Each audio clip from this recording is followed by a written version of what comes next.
Don't go tight. Are you wanting to still a wide shot? Yeah.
Sorry about that, guys. We're right to go. Give me 10 seconds, I'll give you a shout.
Oh, great challenge.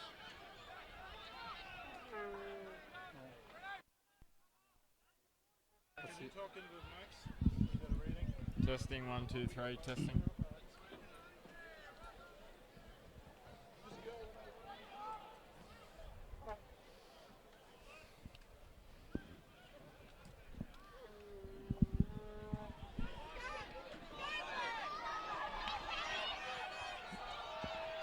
Hello and welcome to Magic Park for the grand final. Broadmeadow Magic up against the Edgeworth Eagles. Sorry about the technical issues with the audio, but we're finally here. Chris Turner and Damien Smith are with me, and big day, beautiful weather for it here at Magic Park. Yeah, love this time of the year. The sun's out. It's spring. It's just Father's Day as well, Smudge, and shaping up to be a great afternoon. The pitch is in pretty good shape with the amount of traffic that it's had on it, and looking for a great competition this afternoon. Just love grand final day. Like I said, Father's Day this morning, breakfast in bed, well, sort of. But, yeah, it's grand final. We've had two great games just earlier before the main game. So just interesting with Brenna Hamill whips in the cross. McBrain almost gets on the end of it. Holt's trying to put it in as well. And McBrain looking back for Brenna Hamill. Scored against Maitland last weekend. The opening goal for them. McBrain on his left towards the near post. Holtz can't put it inside the near post. just very interesting shapes, similar shapes today. Both teams have gone not with their similar shape, not with the shape they've been consistent with all year. Both Edgeworth playing 5 at the back with sort of a diamond in front of those with McBreen high as the number 9, where Magic look like they've set up with 3 at the back. Obviously, looking at Lawrence photo for one of the centre threes, pushing on McBreen so he doesn't get space. So they're like playing a 3-5-2 with James Virgili and Bradbury up front and Haynes just in behind. Yeah, and on that, I mean, if you're going to have play through at the back, that's fine. Obviously, they've had a good think about McBreen and push someone on there. And then it almost looks to me like they've got a, Hainsey sitting in behind the strikers for the duration of the game, and he'll cause some problems in there. So it's going to be very interesting, one, to see how they adapt to it, and two, how each team is going to deal with each other's in those combinations. Ball wide looking for McLaughlin, but it's gone over the sideline. Just want to qualify early. It is Father's Day, as you mentioned, Smudge, so that does open up for Father's Day jokes. If you've brought any along, we might hear one or two of those if we can. Just early on, just before we had the technical difficulties, sorry about that, Edgeworth just had a few half chances. Magic back three. There's a lot of wide space in these wide areas, which both teams could probably exploit. Here's McBreen. Scored on Tuesday night in the FFA Cup. Wasn't that a special goal? Off the bounce into the top corner. It's a beautiful strike, and maybe could have had a second as Matt Hoole goes up the middle of the ground. Brodie Taylor with the pressure on him. Goes wide to Cale Bradbury, but Aiden Bryce there to deal with it. And Jim Fogarty will come out and grab that for the Eagles. Didn't have his best night on Tuesday to Jim Fogarty.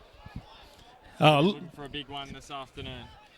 But that's going to happen when you play against quality A-League sides, and you're going to be put under a lot of pressure. And if you get peppered that much, sure, it's sooner or later mistakes are going to happen. He did play very well last week against Maitland. That save from Matt Comerford's shot, probably one of the most important of the season, is here's Virgili. He's got Cale Bradbury in the middle. Cuts it back into Bazari's leg. And over for a Magic corner kick. Yeah, and on the shape as well. I mean, when you come in, Smudge, to two teams coming into two new shapes you haven't really used before, you either got to work on them very well during the week at training, or you're going to adapt in the afternoon. And they know each other's play well, and it'll be just great to see how they shape that up. Who with the corner in towards Luke Virgili and Peter Haynes. It sits back up for James Virgili with a shot, and ricochets back to Keanu Moore. Here's Brent Hamill putting one through for Brodie Taylor. Return from the ankle injury. Yeah. But against Maitland in round 16. Yeah, it's good to see Brodie Taylor back on Tuesday night. It's great to see him back. In that FFA Cup match. Just on the shapes, very interesting. The Edgeworth have played the same shape all year, and they're so organised, so structured in defence, and they've only conceded about 1.6 goals per game. But obviously changing their shape today, which, obviously they're trying to combat Virgili and Bradbury. Aiden Bryce into legs. Finlayson's also there. McBreen with a chipping shot, but that's straight to Nick Hartnett in the Magic goal. One of the keys for me during this year for Edgeworth has been the way Pasquale has sat in front of the back four. And I like the way he's pulled the ball around throughout the group all year pretty much. He's picked it up, he's rolled it off, picked it up. And generally, he gets in spaces on his own quite a bit. As you can see right now, Smudge, he's sort of between players, between Haynes and Finlayson. So he's good at being in those little areas where he can pick the ball up and roll it off. And as we see now, he's always looking to be on the ball as much as he can. And when he's not on the ball, he's dragging other players away from him. So that's creating opportunities for his teammates. Zari goes up towards Holtz and then on to McBreen. Now Keanu Moore on the turn. Over to McLaughlin. McBreen. And a Brodie Taylor. Dylan Holtz. Both times they've met this season. Well, they've actually met 3 times this season. 2 of those were draws after regulation time. It was a 2-all draw in the FFA Cup. As we come back to that, Virgili with the shot. Fogarty, a good save. That's where Magic's going to be dangerous on the counter-attack with Virgili and Bradbury. They've scored something like 34 goals between them, so they're going to be very dangerous. The thing what Magic do very well, their attacks ad hoc. They just play off the cuff, and that's where it's really hard to defend. Where Edgeworth's more structured, which, you can sort of combat that a little bit. Yeah, those 3 matches, so 1-all it was, I should say, in the FFA Cup. Edgeworth won that on penalties 4-2. And then it was 1-all here at Magic Park in round 4. And then in round 13, Edgeworth won 2-0. 2 goals inside the last 8 minutes. Brodie Taylor scored twice against Magic this year. He grabbed the first on that afternoon. And then we would all remember that Moriyasu goal. That was very impressive where he stepped inside Josh Piddington, who is, of course, out of the Magic lineup this afternoon. Bryce goes to Taylor, and then Hamill. Back to Brodie Taylor. And now Michael Finlayson. Goes to Cale Bradbury on the inside. Outstanding season for Cale Bradbury this season. And what you were saying there, Smudge, about Broadmeadow having the ability to really be threatening because of their unpredictability, I think were your words. Yeah. Oh, I totally agree with that. I think that, you know, when you've got players that have the ability to run at you, like you've got Bradbury and you've got Haynes sitting behind and Vigili on the other side, they are really quite lethal in that top end of the park. And it's not just them, it's the guys sitting in behind that layer as well. So for me, just really interesting to see how this shape is going to be. Back to Nick Hartnett in goals for Magic this afternoon. He's had a great season for them. Played 22 games. He's played at Valentine and Warners Bay in the past. He's also an outstanding table tennis player to go with his goalkeeping. As here's McBreen. Vigili herring across to pressure Daniel McBreen. This is where Magic need to be careful. There's going to be spaces in the wide channels, so it's going to pull their back three apart a little bit. So they just need to be a little bit careful. Stay nice and compact. Control, but a restructure here with Pasquale to Keanu Moore. Luke Vigili, we know how important he's been for Broadmeadow Magic over the finals. Scored 6 goals in his 142 matches for them. He saved one against Hamilton. Just on that was well defended by Broadmeadow Magic, forcing Edgeworth to go back. And just... as he played it straight to Vigili as Fogarty, can you believe it? And James Vigili makes no mistake. And Broadmeadow Magic make them pay. And can you believe that goal? Oh, what a moment in the game that is. It's an unfortunate defensive mistake, a really bad one in fact. Vigili was just about to pull the trigger early when Fogs was off his line. Fogarty took another touch, had a half think about it and put it and made sure in the back of the net.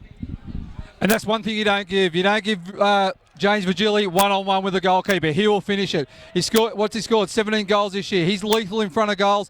And credit, you know what? That came back to Magic's defending. They defended as a group just earlier, forcing Brent Hamill to play the ball back and went all the way back to Fogarty, who made the mistake. 1-0 Magic. And they scored the first goal of the grand final last year at Edgeworth. They got the job done 2-0 today. They're going to have to come from behind. And that's a position they haven't been in very often this season, as Michael Kanarowski gets in there and gives away the free kick. The other thing what was really interesting, when James Vigili scored, he went straight down virtually in front of the Edgeworth bench and celebrated. So there's no love lost here. And now it's with Josh Evans, who goes to Brodie Taylor and Aidan Bryce and Damien. You got Broadmeadow Magic's usual captain when he's out there, Josh Piddington, with you. Yeah, we've got a special guest, Josh Piddington, mate. Unlucky, great performance last week. You played stoically, especially with an injured... Brain over to Holtz, who has a shot and blazes it wide. Now, you've torn your medial ligament virtually off the bone. You're in a leg brace. You'll get married in 2 weeks, mate. How's it feel not being out there today? Oh, mate, I'm absolutely gutted, but definitely eases the nerves a little to see Jimmy put one in nice and early, and yeah, hopefully I can watch the result go on. Just on the shape, Magic's changed their shape back to a 3 at the back line. Obviously, you're out, so they've changed their shape a little bit to combat Edgeworth's probably centre 3 pairing, like really clog the midfield up and, you know, stop the supply to McBreen. Thoughts on that? Mate, purely to just, you know, get that hunger back in the middle of the field there. We know we've got to get in there and contest, and obviously we can do that if we match them for numbers. At the back, we're definitely not short. We've still got some pace in Lawrence, Luke and Griff, so I don't think we're in any danger of getting outrun at the back. Yeah, and Pitto, it's obviously a great start. Long way to go in this game. How have you seen the first sort of 5-10 minutes? Obviously, still a little bit cautious. Not sort of taking any chances at the back there, and we're getting rid of the ball. I think if we just stay a little bit tighter and not allowing any of those turns sort of up in our top third, we can hold on to this result. And finally, mate, you've won 6 out of the last 6 grand finals. You're not here today. Are you going to make it 7 even though you're part of it? Oh, mate, I've stepped 1 foot onto the field, so I'm going to count it as a win too. So if we go on and win it, that's all in for me. All right, mate. We'll share a beer after the game. Cheers buddy. That was Josh Piddington. Here's Michael Canarossi with some space. Josh Evans brings it down, goes across to Brodie Taylor. Now Peter Haynes takes it off him. Up and over the top to Fogarty. There's just something that just doesn't seem to me like the usual Edgeworth.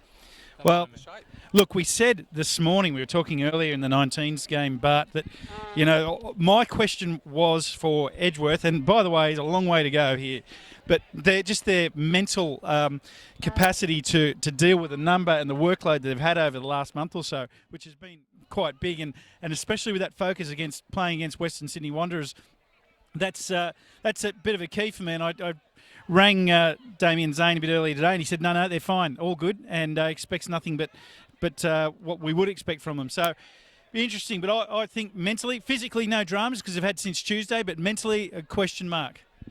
Virgili White again. We know how important he's been for them this year. 18 goals, that one just moments ago, taking him to 18. He's been level with Cale Bradbury for most of the season, but with that, he took himself ahead of him. 17 goals for Cale Bradbury this year. He's looking dangerous, isn't he, James Virgili? My thoughts on Edgeworth, you know what? They're playing a different shape today. It might take them about 10-15 minutes to get into their usual pattern of play and their shape.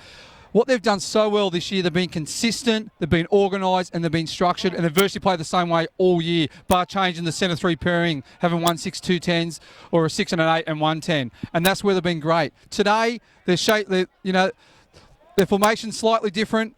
So, that might have a little bit of an impact. It might take them 15 minutes to get into the game. And this is what Magic want, one-on-one situations with Bradbury and Virgili. It's Cale Bradbury again. Goes wide for Virgili with Mazzari. Got his boot in there. Magic fans vying for the free kick, but not given, and Holtz his ball over the top. He's going to run back with Griffiths, but there's that pressure from McBrain, leading by example as he does, and it's going to be a corner kick. But just on James Virgili, 57 goalless matches with the Jets in the A-League this season, 19, so this is his 20th match, 25 goals. Great strike rate from him this year. Look, just on that pressure you were just talking about from McBreen, you know what? There's a lot of guys that might just let that one run on and let it go. And what he's done is he's put Magic under pressure and enforced the corner, and now they've got Brent Hamill, I think it is, on his way over to take a corner. So, it's really good and refreshing to see someone who's, how old is he, Smudge? He's 32, 39? 30s. Here's Hamill with the corner in towards the near post, and it goes to the side. And I'll just clarify that, with James Virgili. So he hasn't scored 24 this year. That's with Magic this season. So FFA Cup matches included. So 20 matches, 25 goals for him. And in the NPL, 18 of those goals in the NPL, so 7 goals in the FFA Cup. So James Virgili. And just wanted to say too that this time 12 months ago, but we were standing here doing Hamilton Olympic and Edgeworth Eagles. 12 months on, we're looking at Brent Hamill. I was really super impressed, Smudge, with Brent's performances through the semi-final periods and through the FFA Cup, as I have been again this year. This time 12 months ago, you'll remember that he had a broken nose and came out and played, and I think he copped one on the beak last year as well. And I thought that he was fantastic. This year, completely different story as far as injury goes. He looks fit. He wants to be involved, and I think that he'll play a big part in the game as it goes on. We've got an issue here with the goalpost, I think. Yeah, Digby in his last game at the NPL as referee, he's just having a look. Obviously, the net's probably come away from the goalpost, so they want it taped up. Just on Andrew Digby, he's been a standout referee this year, TC. He's been one of the best, and that's why he's got the grand final.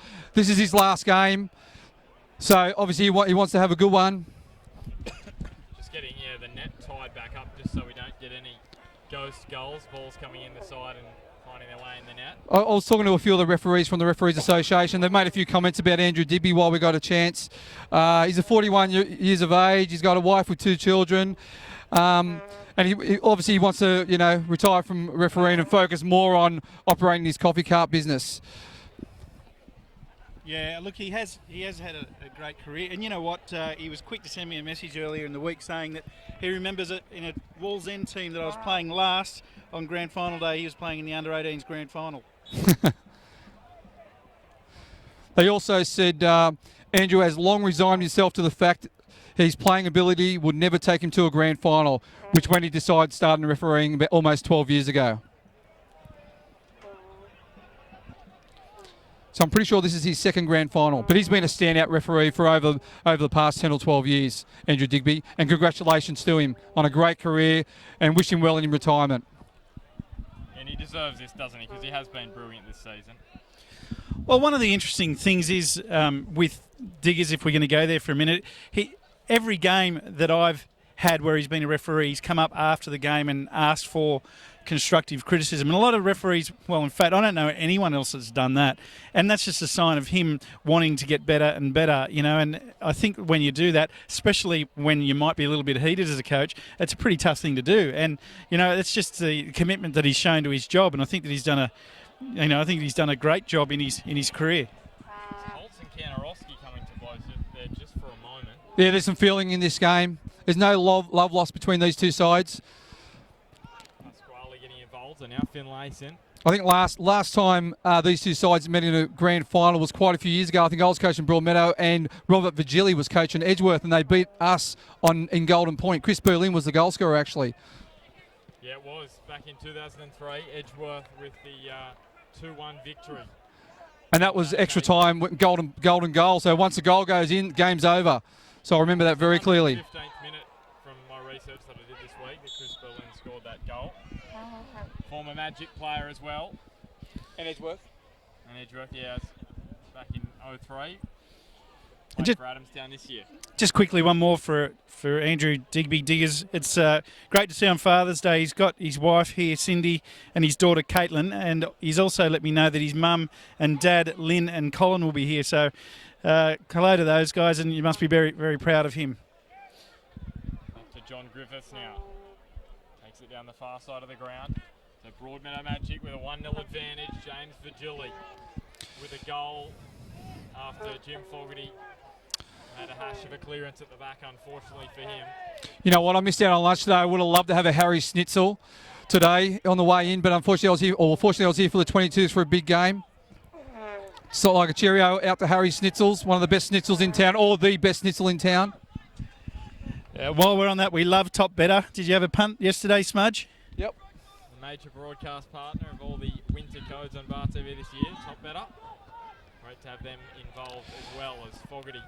What I'm liking about, sorry Bart, what I'm liking about Magic, they're compressing the space in the midfield. That's where Edgeworth tend to dominate teams, and Edgeworth's finding it a little bit difficult to get through. I like the way they've set up. I really like the way they've set up Magic at the moment. However, they just need to be careful in their pockets out wide, because the difference between the two sides is that obviously Edgeworth are going to have overlapping fullbacks in Aaron McLaughlin, which is high and wide now, and Brent Hamill on the right-hand side. So that's where the space is. So that's where Magic need to be a bit careful. Keanu Moore now, looking for McBrain. Sits up for Holtz. Wants to tap it on towards Keanu Moore, but cleared over towards the sideline. And really today, in terms of the coaching stakes, you've got the young up-and-comer in Damien Zane against the old, experienced heads of Bobby Newmov and Rob Vigili in their final matches. Probably not in the NPL, but their final matches at Broadmeadow Magic for this period of time, with Ruben Zadkiewicz coming in next season.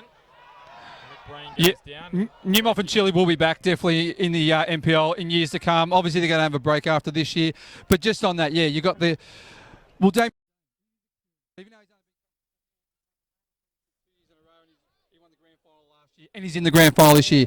But Newmov and Chile, they're details. They would have studied Edgeworth, and obviously they've studied Edgeworth. They've gone 3 at the back, obviously having Pennington out, and obviously crowding the midfield space so Edgeworth can't get time on the ball. However, Edgeworth's come out with a different formation than what they probably expected. So I think I'll be interested to see what the experience of Newmov and Chile do throughout the course of the game. And it's one of those ones, isn't it, where if Edgeworth go down, people sort of go, well, why did Damien change the formation? If they win, it's a masterstroke. It's amazing how different things are portrayed in the media. Well, it is, and one of the big things is that when you come into a game on the sideline as a coach, you've got to have the adaptability and the flexibility to make changes as the game goes. And what they'll be doing, you know, especially in that first 15 minutes, is really feeling each other out, working out where the combinations are, where the dominance of possession's going to be, and where the exploits are, as you mentioned before, Smudge. You know, for Magic, I think it's down their left and right channels. And that's where, you know, Edgeworth can get in behind, especially if we can get this man Pasquale on the ball as often as we like. Just quickly mentioning it was Father's Day before, and we've had some technical issues. Here's the ball through, looking for Carl Bradbury. And Jim Fogarty puts it over towards the sideline. Aiden Bryce. Go back to your dad jokes, Chris. Oh, well, it's great to have my daughter Sophie here. She's come and joined us as she did last year. But I ran this joke by her a little bit before, and we're up right on top of the scaffolding due to our technical difficulties, and that it is that I don't trust stairs, Bart, because they're always up to something. Very good, very good. Very good. That's absolutely terrible. See if you can beat it later, Damien, as here's Brent Hamill. Going towards Brodie Taylor. Back to Hamill. Here come the Eagles. Cross to McLaughlin. We know how good his left foot is. Finds Holtz with a perfect ball, but Holtz stands on the ball. And that probably was the moment the opportunity went. Great ball by McLaughlin. First time straight into Holtz. Here's Vigili. He's been dangerous already. Vigili trying to get a tug from Bazzari, but there's Josh Evans again at the back for the Eagles. Almost trips and falls, but he's away down the left. You mentioned defender. Plays it through for Keanu Moore. He played one match for the Brisbane Strikers in the NSL to Josh Evans. Well defended by Lawrence Foda. His big job today, Lawrence Foda's coming into a back three. He's accustomed to that right fullback row, but he's in the centre of the back three today, so it's a big game for him. Just on, we spoke about Lachlan Pasquale, and you talk about it all the time. Pasquale, we're talking about him. No, it's Bazzari getting the card. Now, that was for the tug on Vigili, I'm pretty sure. Okay, that's fair enough, because Vigili was away. But just on Pasquale, you talk about him all the time. You love the ball going through Pasquale. He's able to switch play, link up with McBreen.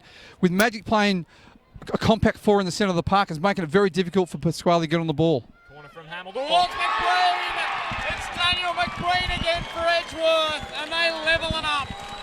And we've seen that before just recently, haven't we? Where McBreen, the ball comes in the back stick. He appears, rises above the pack, and absolutely knows where the ball has to go. He's just so dominant in the air, and there was no mistake whatsoever, Smudge. It was in slow motion, wasn't it? You just saw what McBreen was going to do, and Magic could do nothing about it. High up on the scaffolding, we could see that from a mile away, couldn't we? Great ball in by Hamill, and it was at the back six, so it made it really hard for Nick Hartnett to come for the ball. But McBreen jumped by himself. There was no one there, and it was a great header. That's why he's played so, and that's why he's leading goal scorer in the A-League only a few years ago. And you just sense that battle today, McBreen. Can Magic stop him in the air, and can Edgeworth stop James Vigili's speed up front? Well, it's very interesting. Local footballing identity. Roy Capitao sent a text before Smudge saying Pitto is king. You know what? Josh Pennington is very aware of that situation. I just wonder if he was on the park, whether that would have happened, because Josh Pennington would be there and he would jump. You mentioned no one jumped. I know that Pitto would have been up in the air and gone with him. And the other thing is, Pitto would have said, I've got McBreen. He would have said, no, I've got McBreen. I want him. I want the best player on the park. They're gaining confidence now, Edgeworth. Down more to Taylor. Now back to McBreen. And Brent Hamill steps inside a couple. Goes wide to Brodie Taylor. Calls it in towards Holtz. And so I think it's hit the post. And it's over for a goal kick. Yeah, it certainly did look like it hit the post. And, I mean, look, how quickly the game changes. We're talking magic. Now Edgeworth has seemed to get a bit of a flow on. And this is what grand finals are, why they're so much fun, because, it's kind of out the window. We talk about shapes. We try and break things down a little bit. At the end of the day, it's about getting a result. It's about winning. And players really roll their sleeves up. Because you know what? Tomorrow, there's only going to be one winner, and there's no next week to... Keanu Moore this time. Luke Vigili does get him. There's no next week to rectify it. And the other thing is, mainly grand finals are very, very cagey affairs. You don't see many chances in the first 15, 20 minutes, but today there's been 2 goals and a few chances. I think this. Love it. Isn't it great? I love it, and I think that might be coming down a little bit to the shape. Both teams just trying to adapt to the shapes and playing against each other, and also down to the attacking prowess of Vigili, Bradbury, Haynes, and McBreen, Keanu Moore, Brodie Taylor for Edgeworth. Brent Hamill with the throw. McBreen. Still back to Hamill. And now Peter Haynes getting involved. Gets his boot there. Goes to Dylan Holtz. Finds Hamill. Now with Daniel McBreen. So 9 grand finals for both of these two sides. Edgeworth have won 4 and lost 5. Broadmeadow have won 6 and lost 3. They've actually won their last 6 in a row. 04, 05, 08, and 11, 12 and 13. Here's Carl Bradbury. There's Aiden Bryce in front of him. He's got Peter Haynes unmarked, but he just couldn't get the power behind the pass. We said of Bradbury in the first semi-final, he gets more involved in the game and how dangerous he can be, and I totally believe that. He came into the game in the second half of that semi-final in the first leg, and I'm pretty confident he'll be looking to do the same again today, because when he's involved and you got him on one side running at you, and then on the other side you got Virgili running at you, and then you got Haynes sniffing in and around it because he does know where the ball needs to go. They're really a dangerous combination in that area of the park. And see how they don't work too closely together. They split a bit. That creates the one-on-one.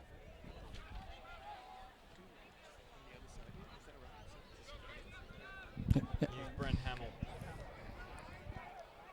Now to Keanu Moore. Virgili's there quickly again. At Magic Park under Damien Zane. The Eagles have only lost 2 matches, both of them in the FFA Cup. So one to Melbourne City and one to the Wanderers. Not too bad sides to lose to here at Magic Park. They've had a couple of draws, 3-all in the semi-final last year against Magic, and then 1-all earlier this year. And they've had 2 wins against Broadmeadow, or I should say 2 wins here, 2-0 in the grand final against Hamilton last year. And in round 11, Aaron McLaughlin, round 11, 2015, Aaron McLaughlin scored the winner in about the 90th minute of the match to win 2-1. One key matchup which we haven't really touched on is Haynes and Pasquale. They're on each other. Both playmakers, both want the ball going through them because they can set play up. And the other thing I've noticed, McBreen, he's dropping a bit deeper, creating that extra man in midfield, which has caused a few slight issues for Broadmeadow. That's a great ball by Virgili, to Virgili. Yeah, looking for James, but just couldn't get the power on that header. Now, if Edgeworth win the grand final today, they'll be the first side to do the double-double, so minor and major premiership in consecutive years since Highfields Missouri in 1993-94. We was just talking about Bradbury before, and I like the way that when the ball, you mentioned, Smudge, that they spread really easily, but you know what, when the ball is particularly on the right side, he's playing in inside left, and that inside left position for me is a key place on the park, because it's a little bit hard to mark. At the moment you can see he's all alone playing in that inside left position. Have I said inside left enough? Heaps. He's in that spot, one-on-one, and you want him one-on-one at the middle of the back. McBreen up and over the top. I like the way Edgeworth worked the ball then. McBreen dropped a little bit deeper. Brody Taylor got on it. Pasquale got on it. They overloaded the midfield a little bit. Started to look a bit dangerous, but you know what? Magic defence was rock solid and nice and compact. It's hard to get through. John Griffiths up with the header. Dylan Holtz over the sideline. Came through the Jets youth program to John Griffiths at the back, and it's been great for Broadmeadow this season. For multiple seasons. We had the pleasure last weekend of refereeing, of calling the New FM grand final. Keanu Moore taken down, yellow card comes out. Now I'm just checking, was that John Griffiths there I think it was Michael Kanarosky. You know what? Andrew Digby is not one to throw out cards, so they must be feeling out there. He's throwing out 2 cards in the first whatever. Normally he doesn't throw out cards the second half unless there's a brutal tackle. So Digby is having good control over this game. It's typical of a grand final, though, isn't it? I mean, players are going to go at it full stretch because they get a card to whatever. That's just the way grand finals are set up, and you love to see it. So, just to recap, if you missed it, James Virgili with the opener after Jim Fogarty passed it straight to him. And then Daniel McBreen replied with a header from a Brent Hamill corner at the back post to make it 1-1 in the 2016 PlayStation 4 Northern New South Wales NPL decider. Just mentioning last week's grand final in the New FM, Smudge, and ended up going to extra time and then penalties, and Walls End were the winners. Had a phone call from Dave Hodgson this morning. He's sitting at home, Smudge, watching this game live with his father Warren, and we spoke this morning, Bart, about his sportsmanship and the class and quality of the guy, that when the penalties were concluded, team ran over to the far side, celebrate with the fans, and Hodjo went straight to the opposition and shook every one of their hands. So, great to see an old player like that. I think he's 39 now, still going strong and doing great in that division. And we said last week, I spoke to him at the end of regular time, going into extra time. They had tight legs. A lot of their players are mid-30s and over, and he said experience will win on the day. and it won on the day through a penalty shootout. Will Experience win on the day today, TC? Well, I've seen the game swinging, you know, Magic, edgy, and now it's kind of back in the balance a little bit now. But look, I did say earlier today, someone asked opinion that, you know, Magic, for me, might have the edge on this one today. But Edgeworth has seemed to have a swinging momentum, and they look to be holding the ball pretty well at the moment. And as you can see, as I've mentioned all year, pretty much Pasquale on the ball more often is really going to have, for me, a benefit. Oh, sorry, a dictation on where this game's going to go. We see Digby just showing a bit of agility there. Jumped over the ball when the ball was going to Pasquale. Probably balked Pasquale a little bit. So Digby looks like he wants to play as well. Here's Aiden Bryce on this near side. There's a skill a referee needs to have in their repertoire, being able to avoid the ball. Here's Finlayson. You know, that was a great ball in by Aiden Bryce, but well defended by James Lawrence Fodef. Here's Cale Bradbury after Josh Evans got there with the boot. He backtracked. He's on the ball, but he goes back to Luke Vigili. I agree with you there, Smudge. Fotef was really tight there with McBreen, and that's the sort of tightness you'd see from Piddington. And, you know, he's obviously not going to give him too much room. He's right next to him right now. He's making sure he's well attended. And you know what? Then you've got Griffiths to put in some cover if he does get past. Just on Magic's back three, whenever you go a back three, you need pace at the back. And they've got three pacey guys at the back to combat that, especially the forward runs by Keanu Moore, Brody Taylor running through. Josh Evans wins the header. Goes to McBreen. God, McBreen's been busy in this first half hour of play. He has quite the CV, Daniel McBreen. Perth, Glory, North Queensland Fury, the Mariners, and the Central, I should say, the Mariners in the A-League.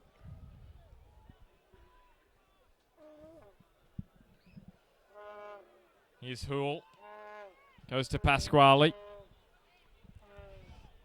And now Nick Hartnett trying to come out. McBreen collides with him. And Vigili is there. Do the clean-up work for Magic.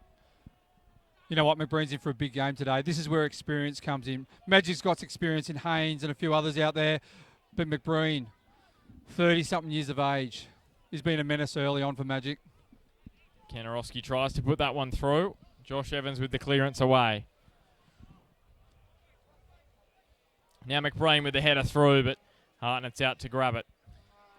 He really uses his arms, his elbows, his shoulders. He really gets himself into position when a lot of people just can't because his strength, and he's not scared of anyone on the park. He's happy to put himself on the line and just create little half opportunities all the time. And also for a 30-something-year-old, the way he outrang Topper Stanley on Tuesday night to score that great goal on his least favoured foot was tremendous. So he's still got some run in those old legs. Leads by example is Daniel McBreen. Here's Haynes with the shot. Tip over from Fogarty. Wasn't a bad effort, was straight at him. Worth a go. Fogarty probably lacking a little bit of confidence, especially after Tuesday night. He probably could have saved a few of those chances. And he made the mistake for Vigili to put away, so why not test Fogarty out? I mean, a fairly routine tip over the bar for Fogarty, but, you know, as you say, Smudge, you want to be trying and pulling the trigger as often as you can in these games. Matt Hoole, again with the corner. A little bit heavy from Matt Hoole, and now Holtz. Vigili came at him, but Holtz got the ball. And Vigili's herring in on him. Dives in and wins the ball. Yeah, terrific, enterprising type run then from Holtz, and didn't have a lot of options, so, you know, the play's caught up and back on the ball with Hamill. Played his juniors at Central Coast to Dylan Holtz, and that ball goes astray. Just on Luke Vigili, he's playing sort of a little bit out of his accustomed role as left fullback. He's been superb in these opening half an hour. And then a great tackle on Dylan Holtz. Looks like he's injured himself, his elbow maybe when he fell down. He's clutching something.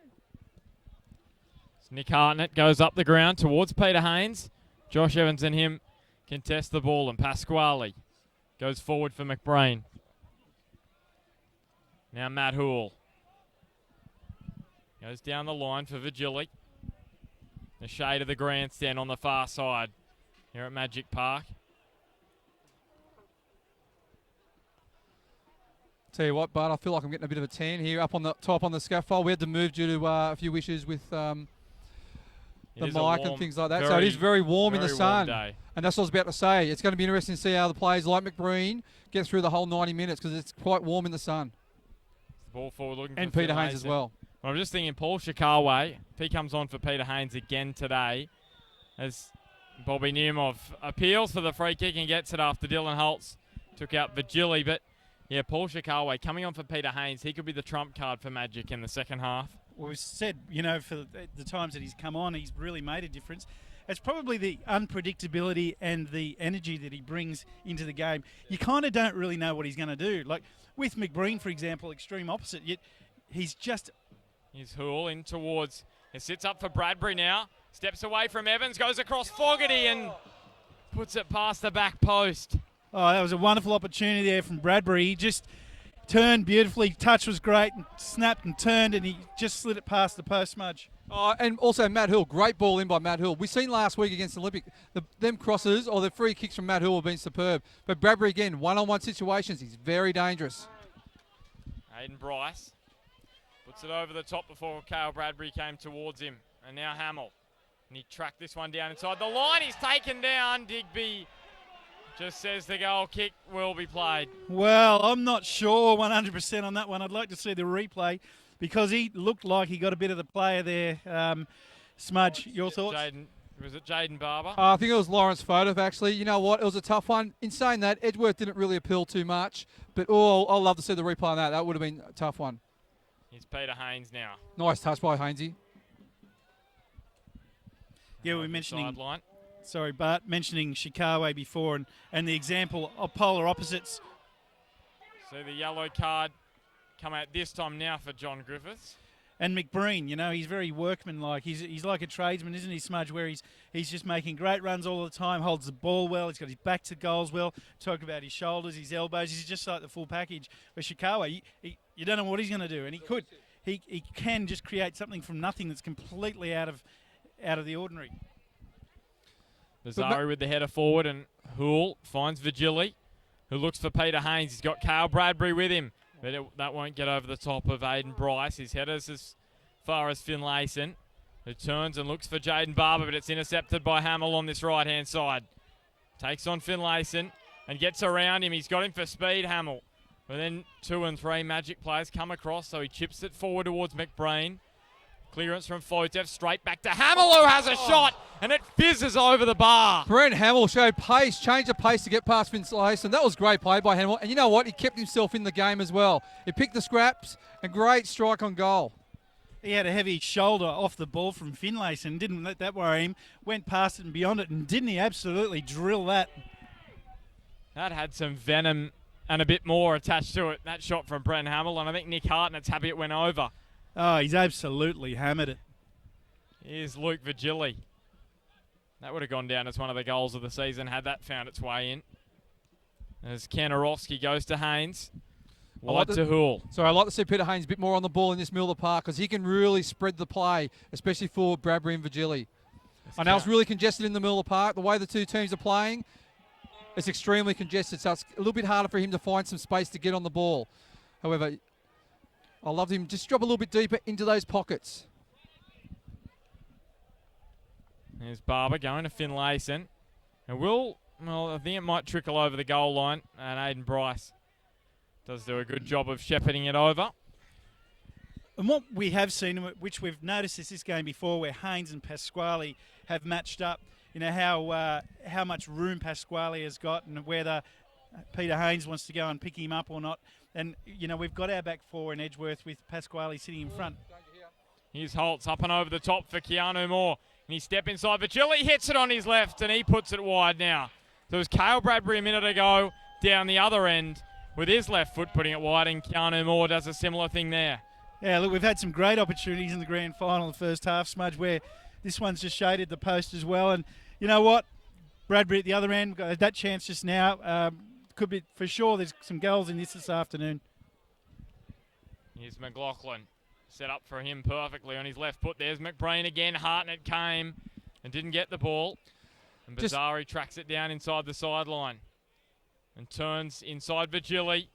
Did very well there, but did Bazari, and John Griffiths did well too to stop it getting any closer to McBreen. you think would have finished once more. Here's McLaughlin on his left foot, straight at Hartnett. If he had to put that a little bit wider, I think it was goal. And this is where you're seeing Edgeworth. this is where you're seeing the contrasting shapes. Edgeworth are playing a 5 at the back, which allows their 2 left and right fullbacks to get forward, where Magic are playing 3 at the back, and sometimes they're just getting caught a little bit 2v2 at the back. So they just need to be a little bit careful because there are pockets in the left and the right-hand side where there's a lot of space to, if Edgeworth want to exploit. Aiden Bryce to Bren Hamill. Especially at the other end where we've got Bradbury just holding that inside left position when the ball's drifting towards the right. So I'm enjoying that, and I'm also enjoying this midfield battle. Edgeworth fans giving them plenty of confidence in this first half. Just while quickly we're on the ball here, Father's Day, just been over at Smudge, been over at Animal's Place, my brother's place, Animal. Had the barbecue out, had the family around, good news. And enjoying. Didn't burn the house down. Didn't burn the I saw the fire as you were I was dropping you off there. Well, he was qualifying that as burning off some coals, but I think personally it was a fraction out of control from the Animal. Bren Hamill stands over the ball. Scored last week against Maitland, last year against South Cardiff, and he puts that one wide. We're building it up, but he puts it wide there, Bren Hamill. And the goals that he has scored, probably, that one last year against South Cardiff that we were both at there, and then the goal a couple of weeks ago, both fractionally closer, but they both went in high and top cornerish. So not sure if that was part of his plan to put it low and left, but and actually worth a strike. On Google, actually, Bren Hamill, I think there's a photo of him up there. I don't know if you look up Edgeworth or something, and there's a photo of him carrying that dog off the ground at South Cardiff that day. Yeah, that's right. It was quite an afternoon. As here is McLaughlin in towards McBrain, trying to touch it on. Keanu Moore was there, as was Taylor. And Jaden Barber puts it down the line towards Carl Bradbury. Throw for Magic. To be honest, I think both coaches will be reasonably happy at half-time. They've been, both sides have sort of cancelled each other out. Both sides have had some chances. But, yeah, it's a very, very tight affair. Here's McBrain, who ticked down towards half-time. Griffiths puts it over the sideline. Plenty of Edgeworth fans on this side of the ground. Most of the Magic fans on the far side. Oh, well, it's a great crowd in for this game too. And Andrew Digby sends us to half-time all locked up. What a first half we've seen. Edgeworth 1, Broadmeadow Magic 1 goals from James Vigili for Broadmeadow Magic. And then Daniel McBrain replied for the Eagles.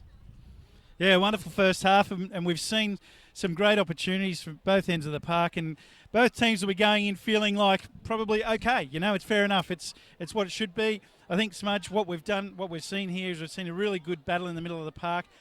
Change of formations, as you say, and what is eventuating is that we're seeing some opportunities that are likely, as the game goes on, to become bigger areas. These wide areas that we were talking about before, I think will come into play, and how much Bradbury gets on the ball, how much Pasquale gets on the ball, Peter Haynes. 100% agree, TC. You know what? It's been a very tight affair. You know what? Both coaches, I think, will be reasonably happy. They're creating things. However, on the opposite end of things, their defence, obviously, there's a bit of space out there, and therefore, actually, sorry, we're just going to hand you over to Gary Fisher, and Gary Fisher's just going to say a few words. Thanks, Damien. Chris, how are we, boys? All good, Gary. All good. That's good. Great day. Yeah, it's absolutely beautiful. I mean, we've said earlier in the game how the pitch, how well it's held up for the amount of traffic that it's had on it over the last month or so, and Magic officials need to be congratulated again for the work that they've put into today, because a lot of grounds with this amount of traffic wouldn't be in the shape that it is. Yeah. You got to understand that Newcastle Jets and Melbourne Victory game, the state of the pitch after that was horrendous. So to get it up to the state it is today is credit to the work that they've put into it, which is outstanding. Hey, Gary, just want to commend the Federation on last weekend's New FM Grand Final. I thought it was a great strategy to have the 2 semi-finals for the NPL on the Saturday, one after each other, because you had people filtering from Edgeworth to Olympic to watch the game, and then have a standalone game for New FM on the Sunday, which had a crowd of 2,600, which is tremendous. Yeah, it was a conscious decision we made in the planning process, in that we felt that we wanted the New FM Grand Final one to stand alone, but more importantly that both the NPL semi-finals could be well supported. Obviously some issues with Edgeworth having to host the game on Sunday meant that we had to play their game Saturday, but it was also, it ended up Magic and Hamilton playing, and it was a massive crowd. I think I heard you say in commentary last week, Damo, that the atmosphere at Olympic last Saturday night was second to none. Oh, it was the biggest crowd that I've ever seen at that venue. But it was the atmosphere, but also your security work as well, Gary. We've seen you down there from the stands, and your security work was absolutely stand out. Yeah, thanks for that, mate. I wasn't employed as a security guard, but anyway, that's all good.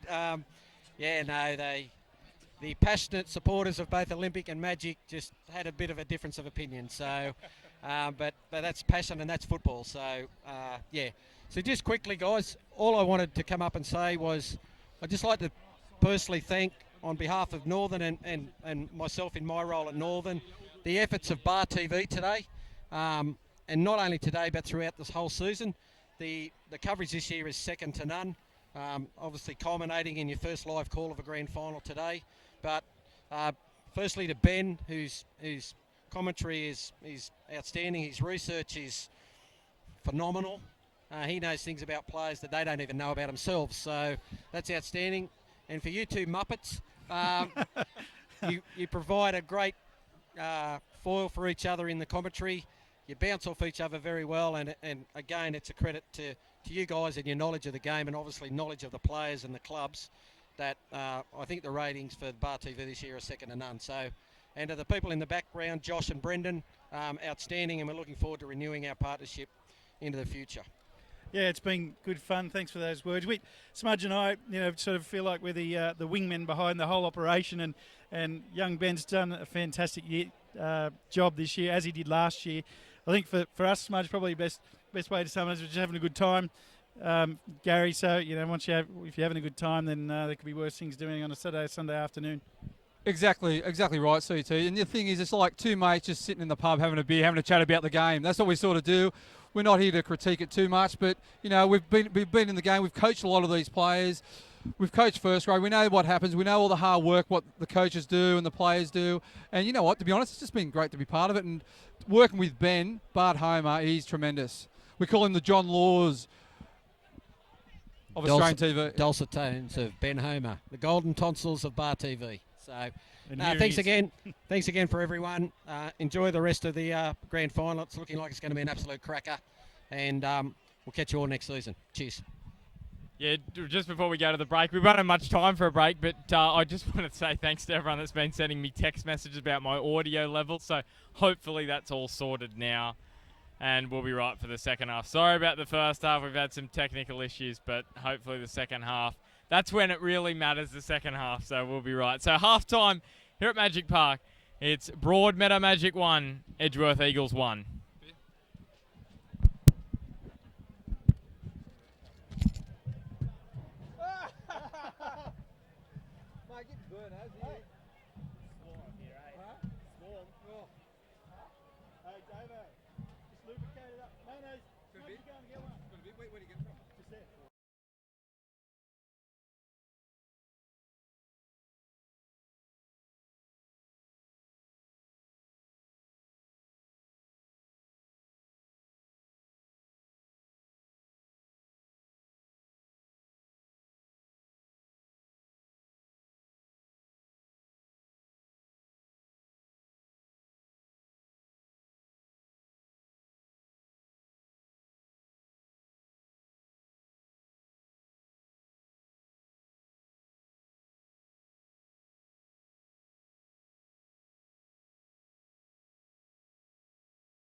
so that is right. Well, you guys are on that side because I've got to do this.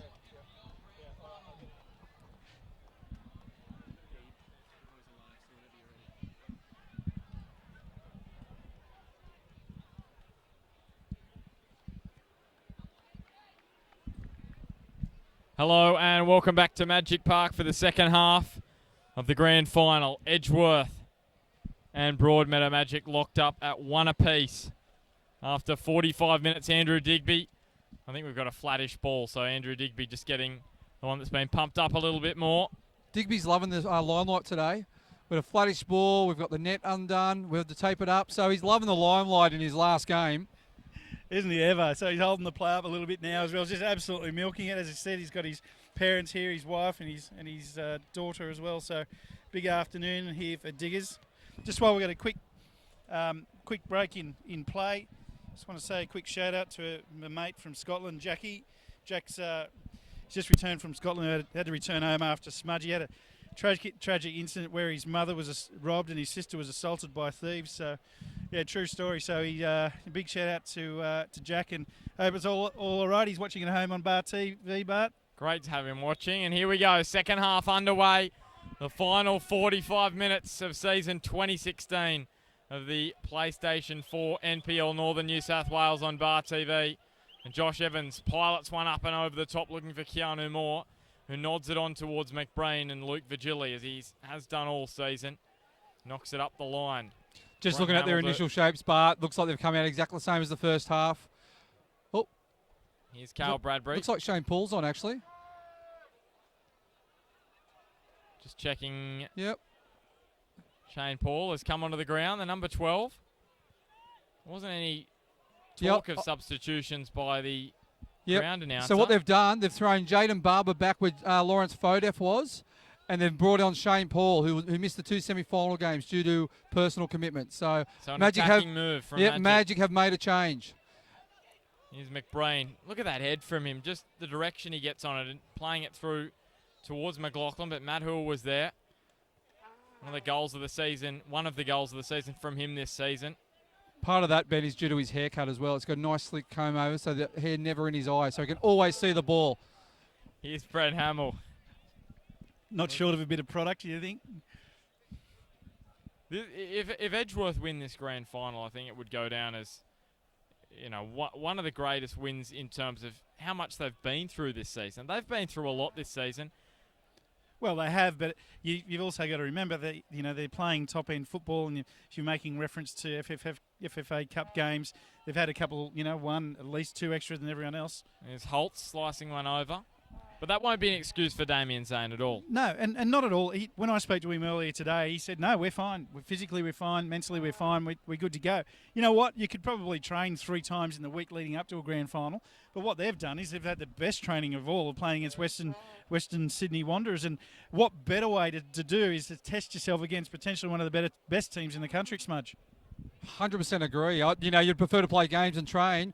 And the other thing is, it's only an 18-game comp. So it's quite a there's only 18 games. So throw in a few FFA Cups, you're looking at 21, 22 games. That's what it used to be. With a 12-man comp, you're playing 22 games. So which could be the case next season, potentially. That's right. And a few years ago, there was 8 teams, and they played 3 rounds of... so there were 3 rounds, so there was 21. So I think Edgeworth, for them, they get fitter. They get more match time and match hardened. So I think their schedule's been fine. And like I said, Damien Zane's not making any excuses. And they're congratulations to them. They've had a great year. Dylan Holtz, lovely ball through to Keanu Moore. He's been pushed out on the angle there by John Griffiths. Did great work at the back, and Edgeworth with the corner. He did do great work there, Griffiths. He got a good toe in, got his body in the right position, and got a leg on it when it mattered. Do you think that's a premeditated substitution from Rob Vigili? We'll just come back to that after this corner from Aaron McLaughlin. So he whips it in towards the back post. Josh Evans was there. And Dylan Holtz was on the end of it. And Finlayson tries to clear it away. Aiden Bryce goes down in the box. Probably fair enough not to be a penalty.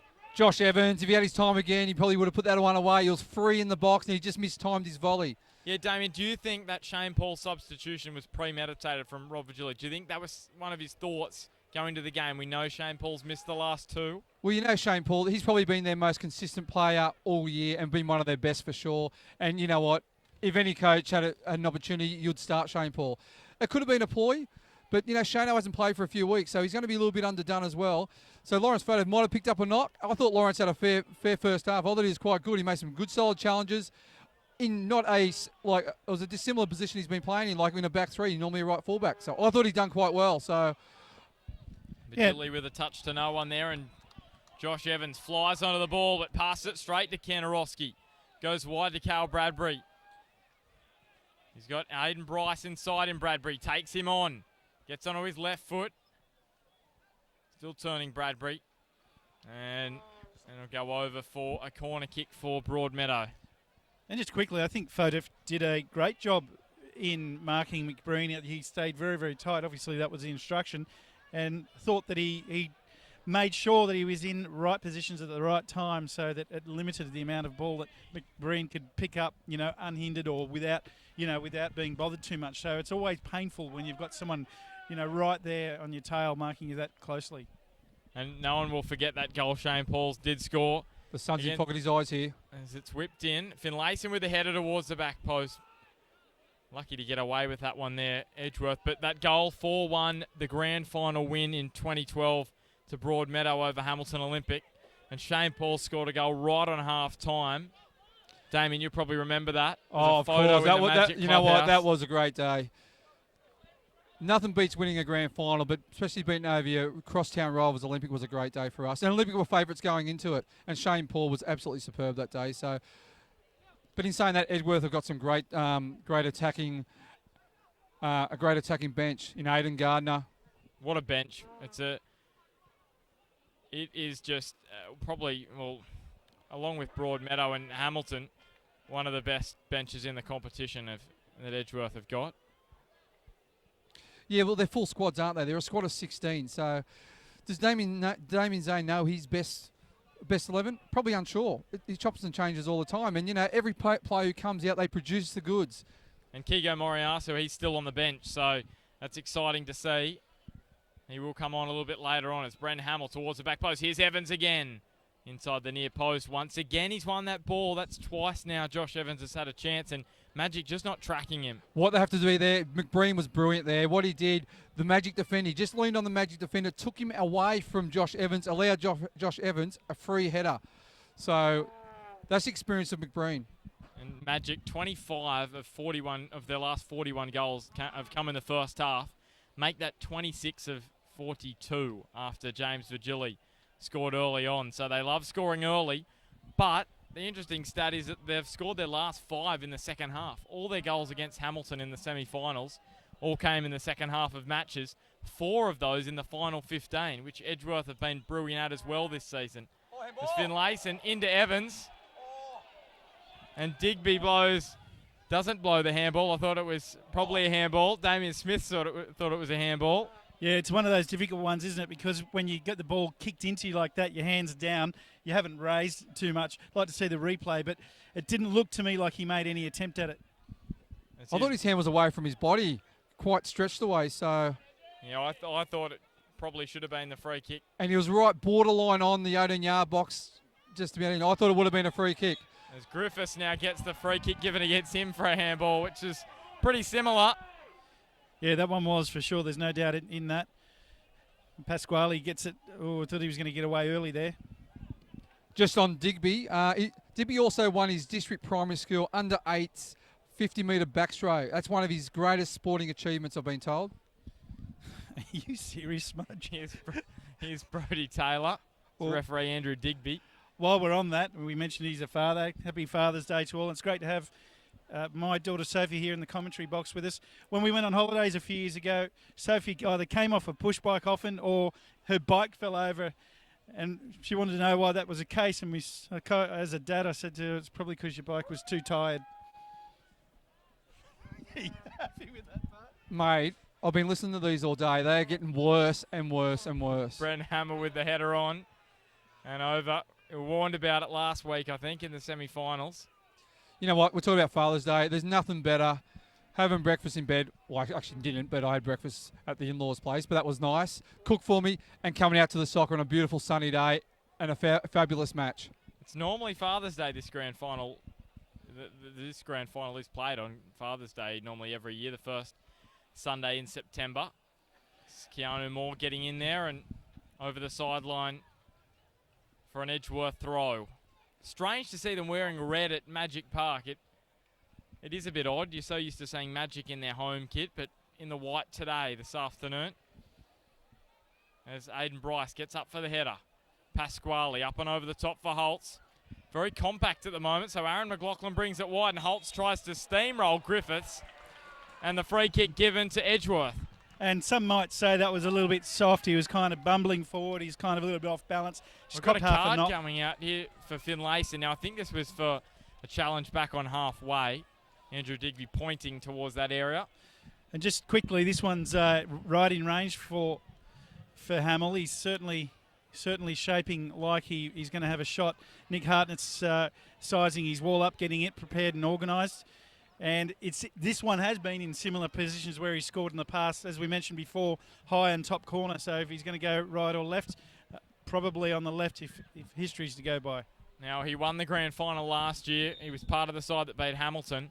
He missed their 2010 grand final with injury against Western. He puts that one wide.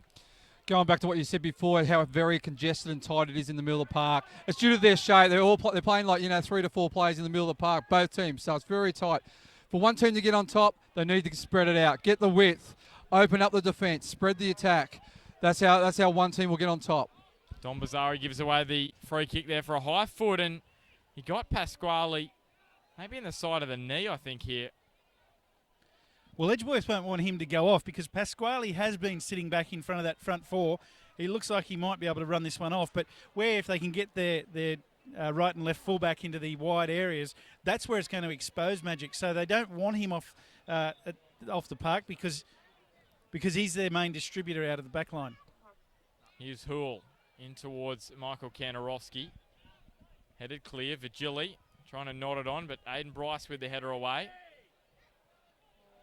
Here's Griffiths, goes wide to Vigili.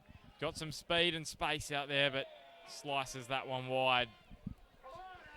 And just to finish off on the Father's Day, great having Sophie here. She said she's a beautiful girl. She said she's interested in getting involved in the moisturiser industry. So I suggested she apply daily. Smudge. Don't screw your nose up like that. Mate, you know you're the only one laughing at your own jokes. Jim Fogarty goes up and over the top. Shane Paul. I hope they were better last year. I'm trying not to. No, there wasn't any last year. Here's Nick Hartnett up over halfway. Josh Evans with the header down. We'll get onto the game, but last year's joke was why did Cinderella not make the starting 11 for Edgeworth? Because she kept running away from the ball.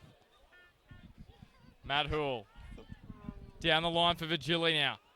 On the edge of the 18, cuts it back across to Bradbury. Oh, sorry, Jim Fogarty, great save. Bazzari got called ball watching there. Great run by Vigili. That's why I like Vigili and Bradbury going in wider areas, getting the one-on-one. That's where they're dangerous, Magic. And that's what we said. Both teams need to use width if they're going to take control of this game. And the timing of Bradbury's run there was perfect. He just arrived on the spot and almost got it underneath Fogarty, who he did well to keep it out. How often do you see a Vigili-Bradbury combination leading into a goal? I think they've scored something like 34 goals between them. They've been outstanding, those two, this year for Broadmeadow. As it goes long, Matt Hoole dropping back. Goes back to his keeper, Nick Hartnett. Just on edge at the moment. They're dropping a little bit deep in defence, which has sort of opened up the game. Open up space in the midfield. Griffiths goes up and over the top towards Finlayson. Evans gets there with the header. And Fogarty gets across to grab it. Still plenty of time left, but at the moment, we're heading towards extra time if scores stay the same way they are now. I think there's another goal in this in normal time. What do you think, TC? Well, we've had plenty of chances in the first half, and we've had a couple in this half as well. So can't see why there couldn't be one. As Holtz over towards the sideline. Very green over this near side of the ground. A little bit less traffic. There's McLaughlin to Brent Hamill, the middle of the park. Very soft with the rain we've been having. A little bit of mud there as here is McBreen. Going to Keanu Moore. Across the face. Just behind Brodie Taylor there at the back post.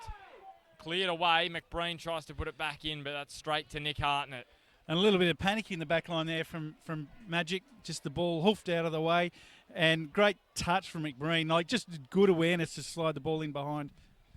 But also, as a coach, you know, the most difficult areas to actually defend are forward runs. Runners from midfield running beyond. There was County Moore running beyond. Deep from the midfield, running beyond. They're hard to defend.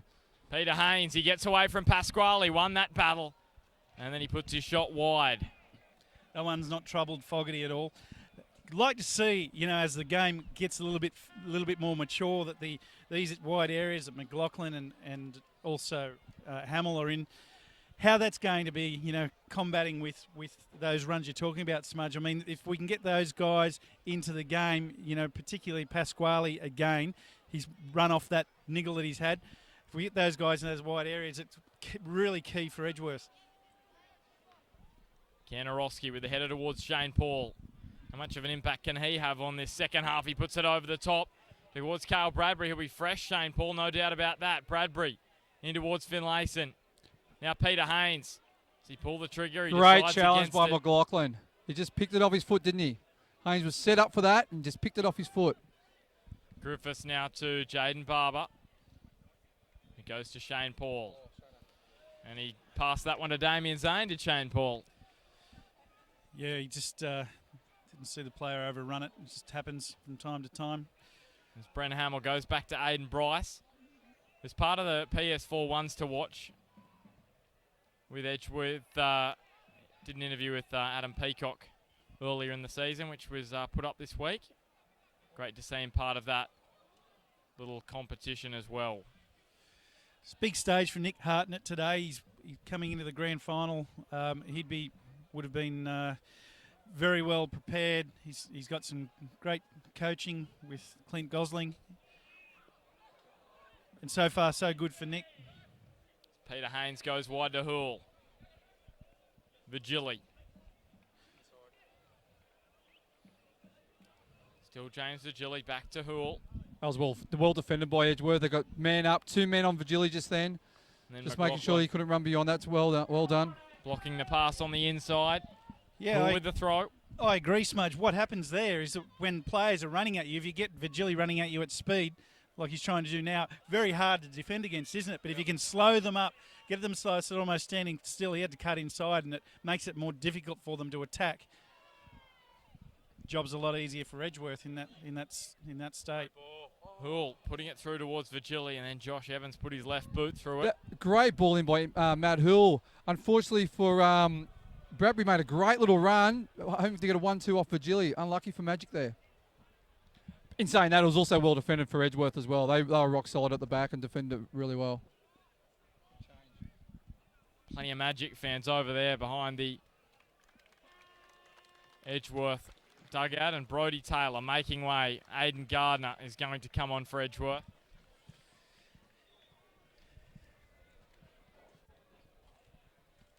Here's Haynes. Goes back for Luke Vigili, who swings one in. Shane Paul was charging through. Didn't find him. Pasquale up and over the top towards McBreen. Dylan Holtz is streaming through down the middle. Tries to play it through John Griffiths' legs, and Magic now. Here's Finlayson, 5 against 4, and the pass lets him down. Looking for James Vigili. He found Don Bazzari instead, and now Aidan Gardner. So the match really opening up. A bump from Griffiths on Holtz. And now Keanu Moore through and getting back. Well, John Griffiths probably lucky there. Holtz with a chance. Blocked brilliantly by Jaden Barber. Well, what an interesting passage of play that was. And you know what? With Holtz coming through, he's copped a bump. Someone's copped a bump on the outside of the box. I'm not sure who it was. But then when he goes through, potentially a little fall where he did well to stay on his feet, Digby almost forced to put a penalty in. They go short. McLaughlin towards the back post. Came off Kanarowski's head. And then Griffiths couldn't get his head on the end of it. And Keanu Moore finds Holtz, who was thinking about smashing it. He was in two minds, and in the end, it just dribbles off his boot to Nick Hartnett. I was just about to say the change. Brody Taylor off, Aidan Gardner on. He's quite an elusive player, Aidan Gardner. He scored a few goals this year. And Scored some big ones at that too. That's right. And you know what? He's good at passing the ball through. He had a great ball into Dylan Holtz. And you know what? He's an impact player, so he could be dangerous for Edgeworth.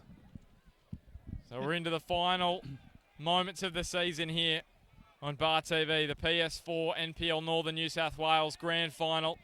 It's the first place side in 2016 against the third place side, Edgeworth and Broadmeadow. Matt Hoole. Well, he looked towards the near post and it was dipping around everywhere, but Jim Fogarty was across. Sure was, and that one wasn't a shot at goal either. I'm very confident of that. He was looking at the back stick. You know what? There's plenty of movement off the ball happening at the moment, which is great to see deep into the second half. And again, we've still got some wide areas that can be exploited here. And this left-hand side of the park, as we look at it, there's some big area there for the Edgeworth strike force.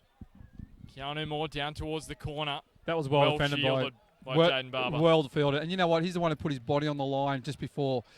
Just had a text through from West Walsing head coach Gary Rowe, and he's loving the jokes from you, TC.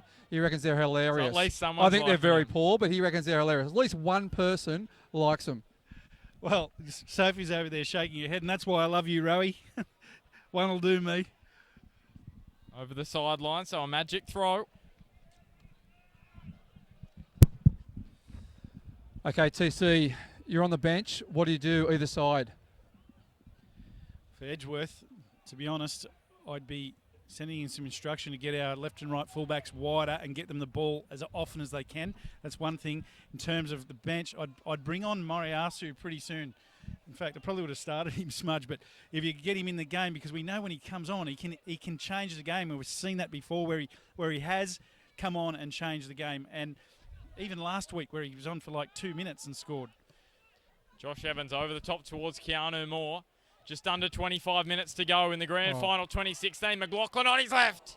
Nick Hartnett, great save at the near post. And that's exactly the sorts of areas you want McLaughlin ending up in, So start early, start wide, start deep, and then get him into those finishing positions. The same with Hamill. They can both strike a ball really well.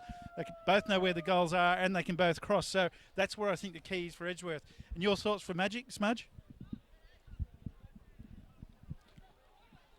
Daniel McBrain. Yeah, I agree, TC, about Edgeworth. That's where the space is, the right and left pockets for McLaughlin and Hamill. Here's Dylan Holtz. Stepping around a couple. What a run from Dylan Holtz, and Andrew Digby rewards him with the penalty. And we'll see, it was Brent Hamill last year, and it is going to be Brent Hamill this year, who's going to stand up to the spot and try and put Edgeworth in front, as he did last season, and as he did about this time last season in the grand final against Hamilton. This is a magic moment. A massive moment. Pardon the pun. Massive moment for Edgeworth and Brent Hamill. And we know, Damien's just laughing at me. It is a magic moment. But Hamill won't be put off by this or the occasion. He's been here before. He knows what to do. It'll just take a great save from Hartnett. Brent Hamill. Here he is. 2 years in a row. He hits the post. The rebound to Hartnett. You wouldn't believe it. You would not believe that. And Andrew Digby, no! Is he going to retake it here? I just said, TC, he'll save it, and he saved it. Went off the post, back off Hamill, then saved. That is a crucial point in the game. I said he would save it. I had a feeling, and he did. That's a magic moment, isn't it? Nick Hartnett over towards Peter Haynes. What a grand final we've witnessed this afternoon. Could we wish for anything more? Well, we just said it. It's going to take a great save from Hartnett. I mean, the reflex, this is what you practice for as a keeper. You practice your reflex. You practice being on the ground, getting up and making quick save. So really, really big moment there for both sides in this match. And this is a sad sight. John Griffiths, outstanding today. He's limping from the ground. What an outstanding season from him. Oh, he's been a stalwart of Broadmeadow Magic for many years. He's played in a few grand finals that I coach. He's been a quality player, and unfortunately for Johnny Griff, he's been outstanding. But Ben Higgins comes in. He'll like for like in the middle of the park. Ben Higgins, 28 years of age, 187 matches for Broadmeadow, 6 goals in those matches that he has played for Magic.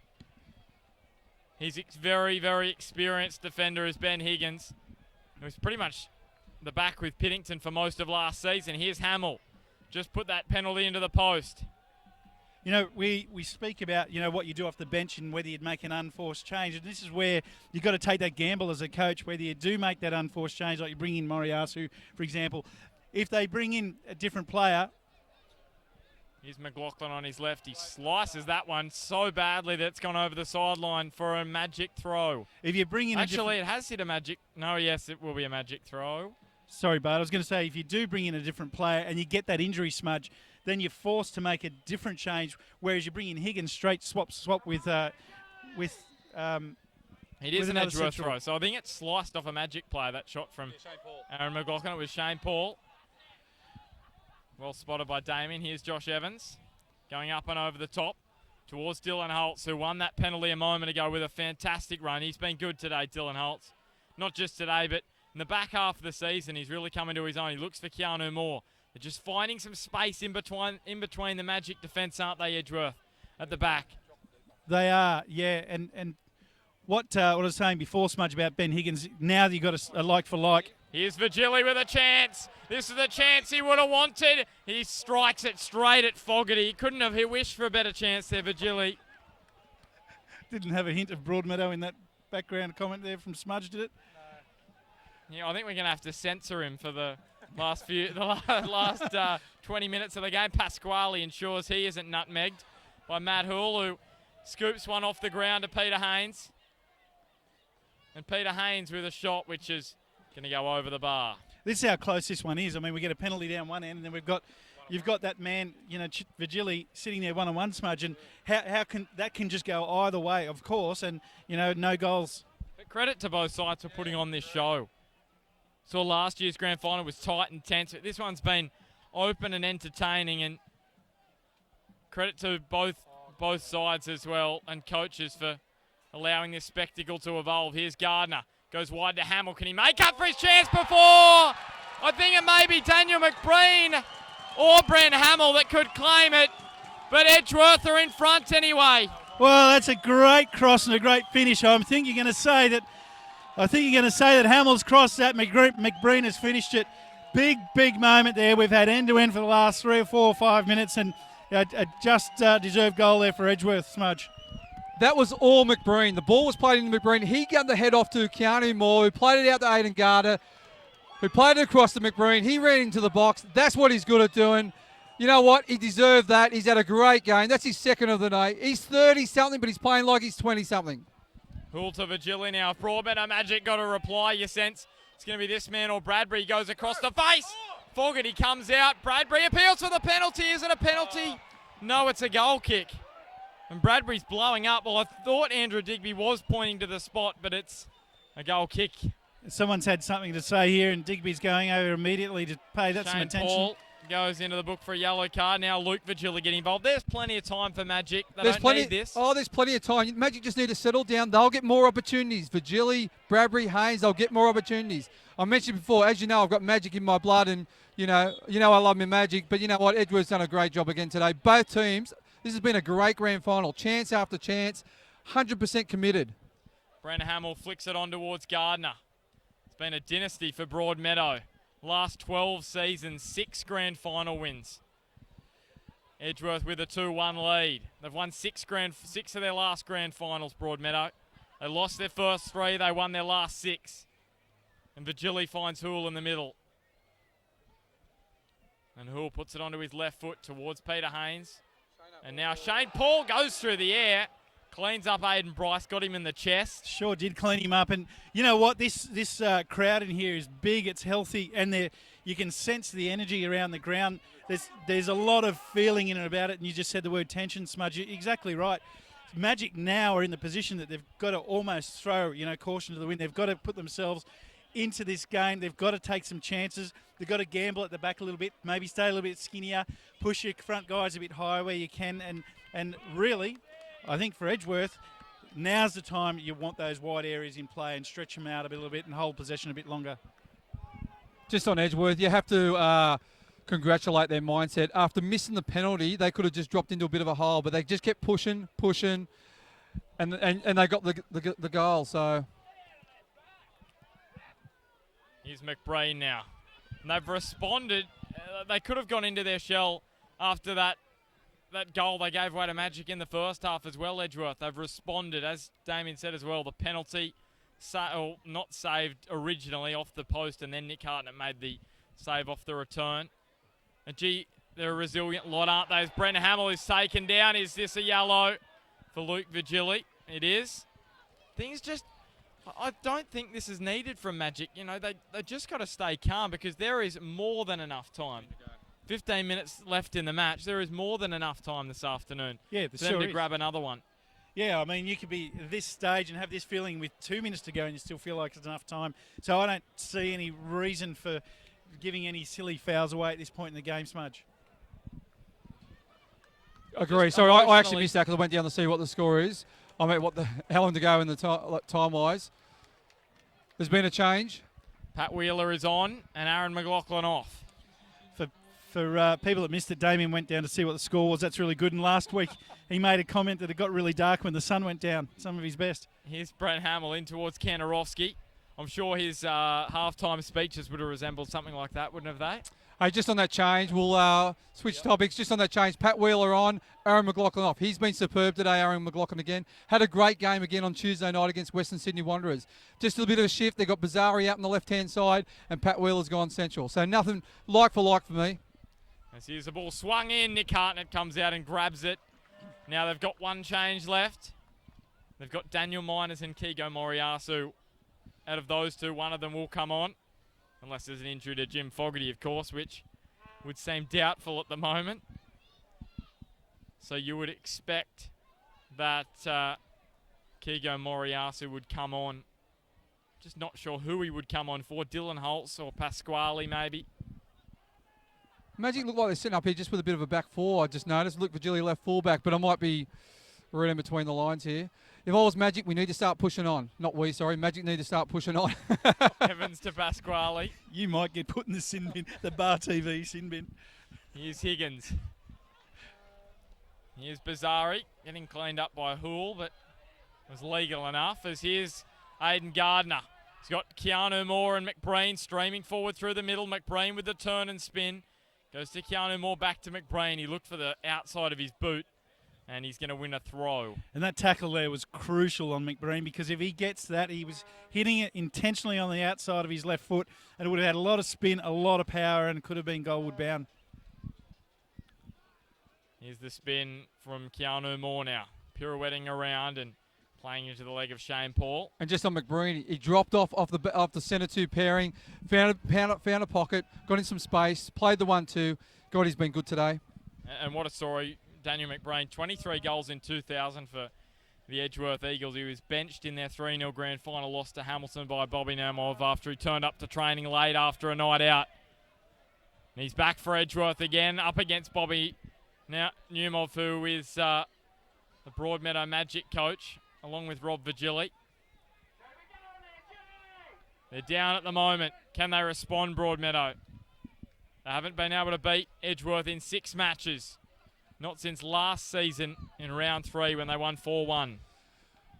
Okay, there's 12-13 to go, TC. What do we do if we're Magic?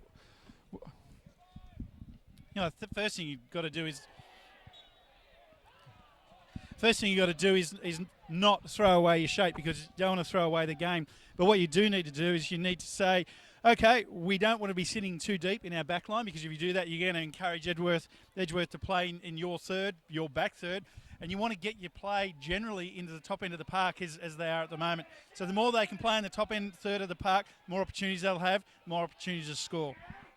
Matt Houle lays it straight into the legs of Aidan Gardner. Didn't get much height on that. As Holtz plays it wide to McBreen, who slips on the soft surface. Dylan Holtz is leading the chase for Edgeworth. He goes to the long-range shot off the side of his boot. Matt Houle was herring after him, and he couldn't put it on target. And a great ball in there from McBreen over the top to Holtz. So he's just, again, just showed his quality and his worth there, Smudge, putting Holtz into that hole. And unfortunately, the ball didn't bounce as nicely for Holtz as he'd probably want it to. And a shot from there was a little bit ambitious. But, you know, all credit there. Edgeworth still on the attack. Yeah, they transitioned very quickly there. Just on that, Magic just have to be careful. There's still about 10 minutes to go or so they can't afford to concede another goal, otherwise it's over. So they just have to be very careful. They don't get caught at the back, which they did then from a set piece.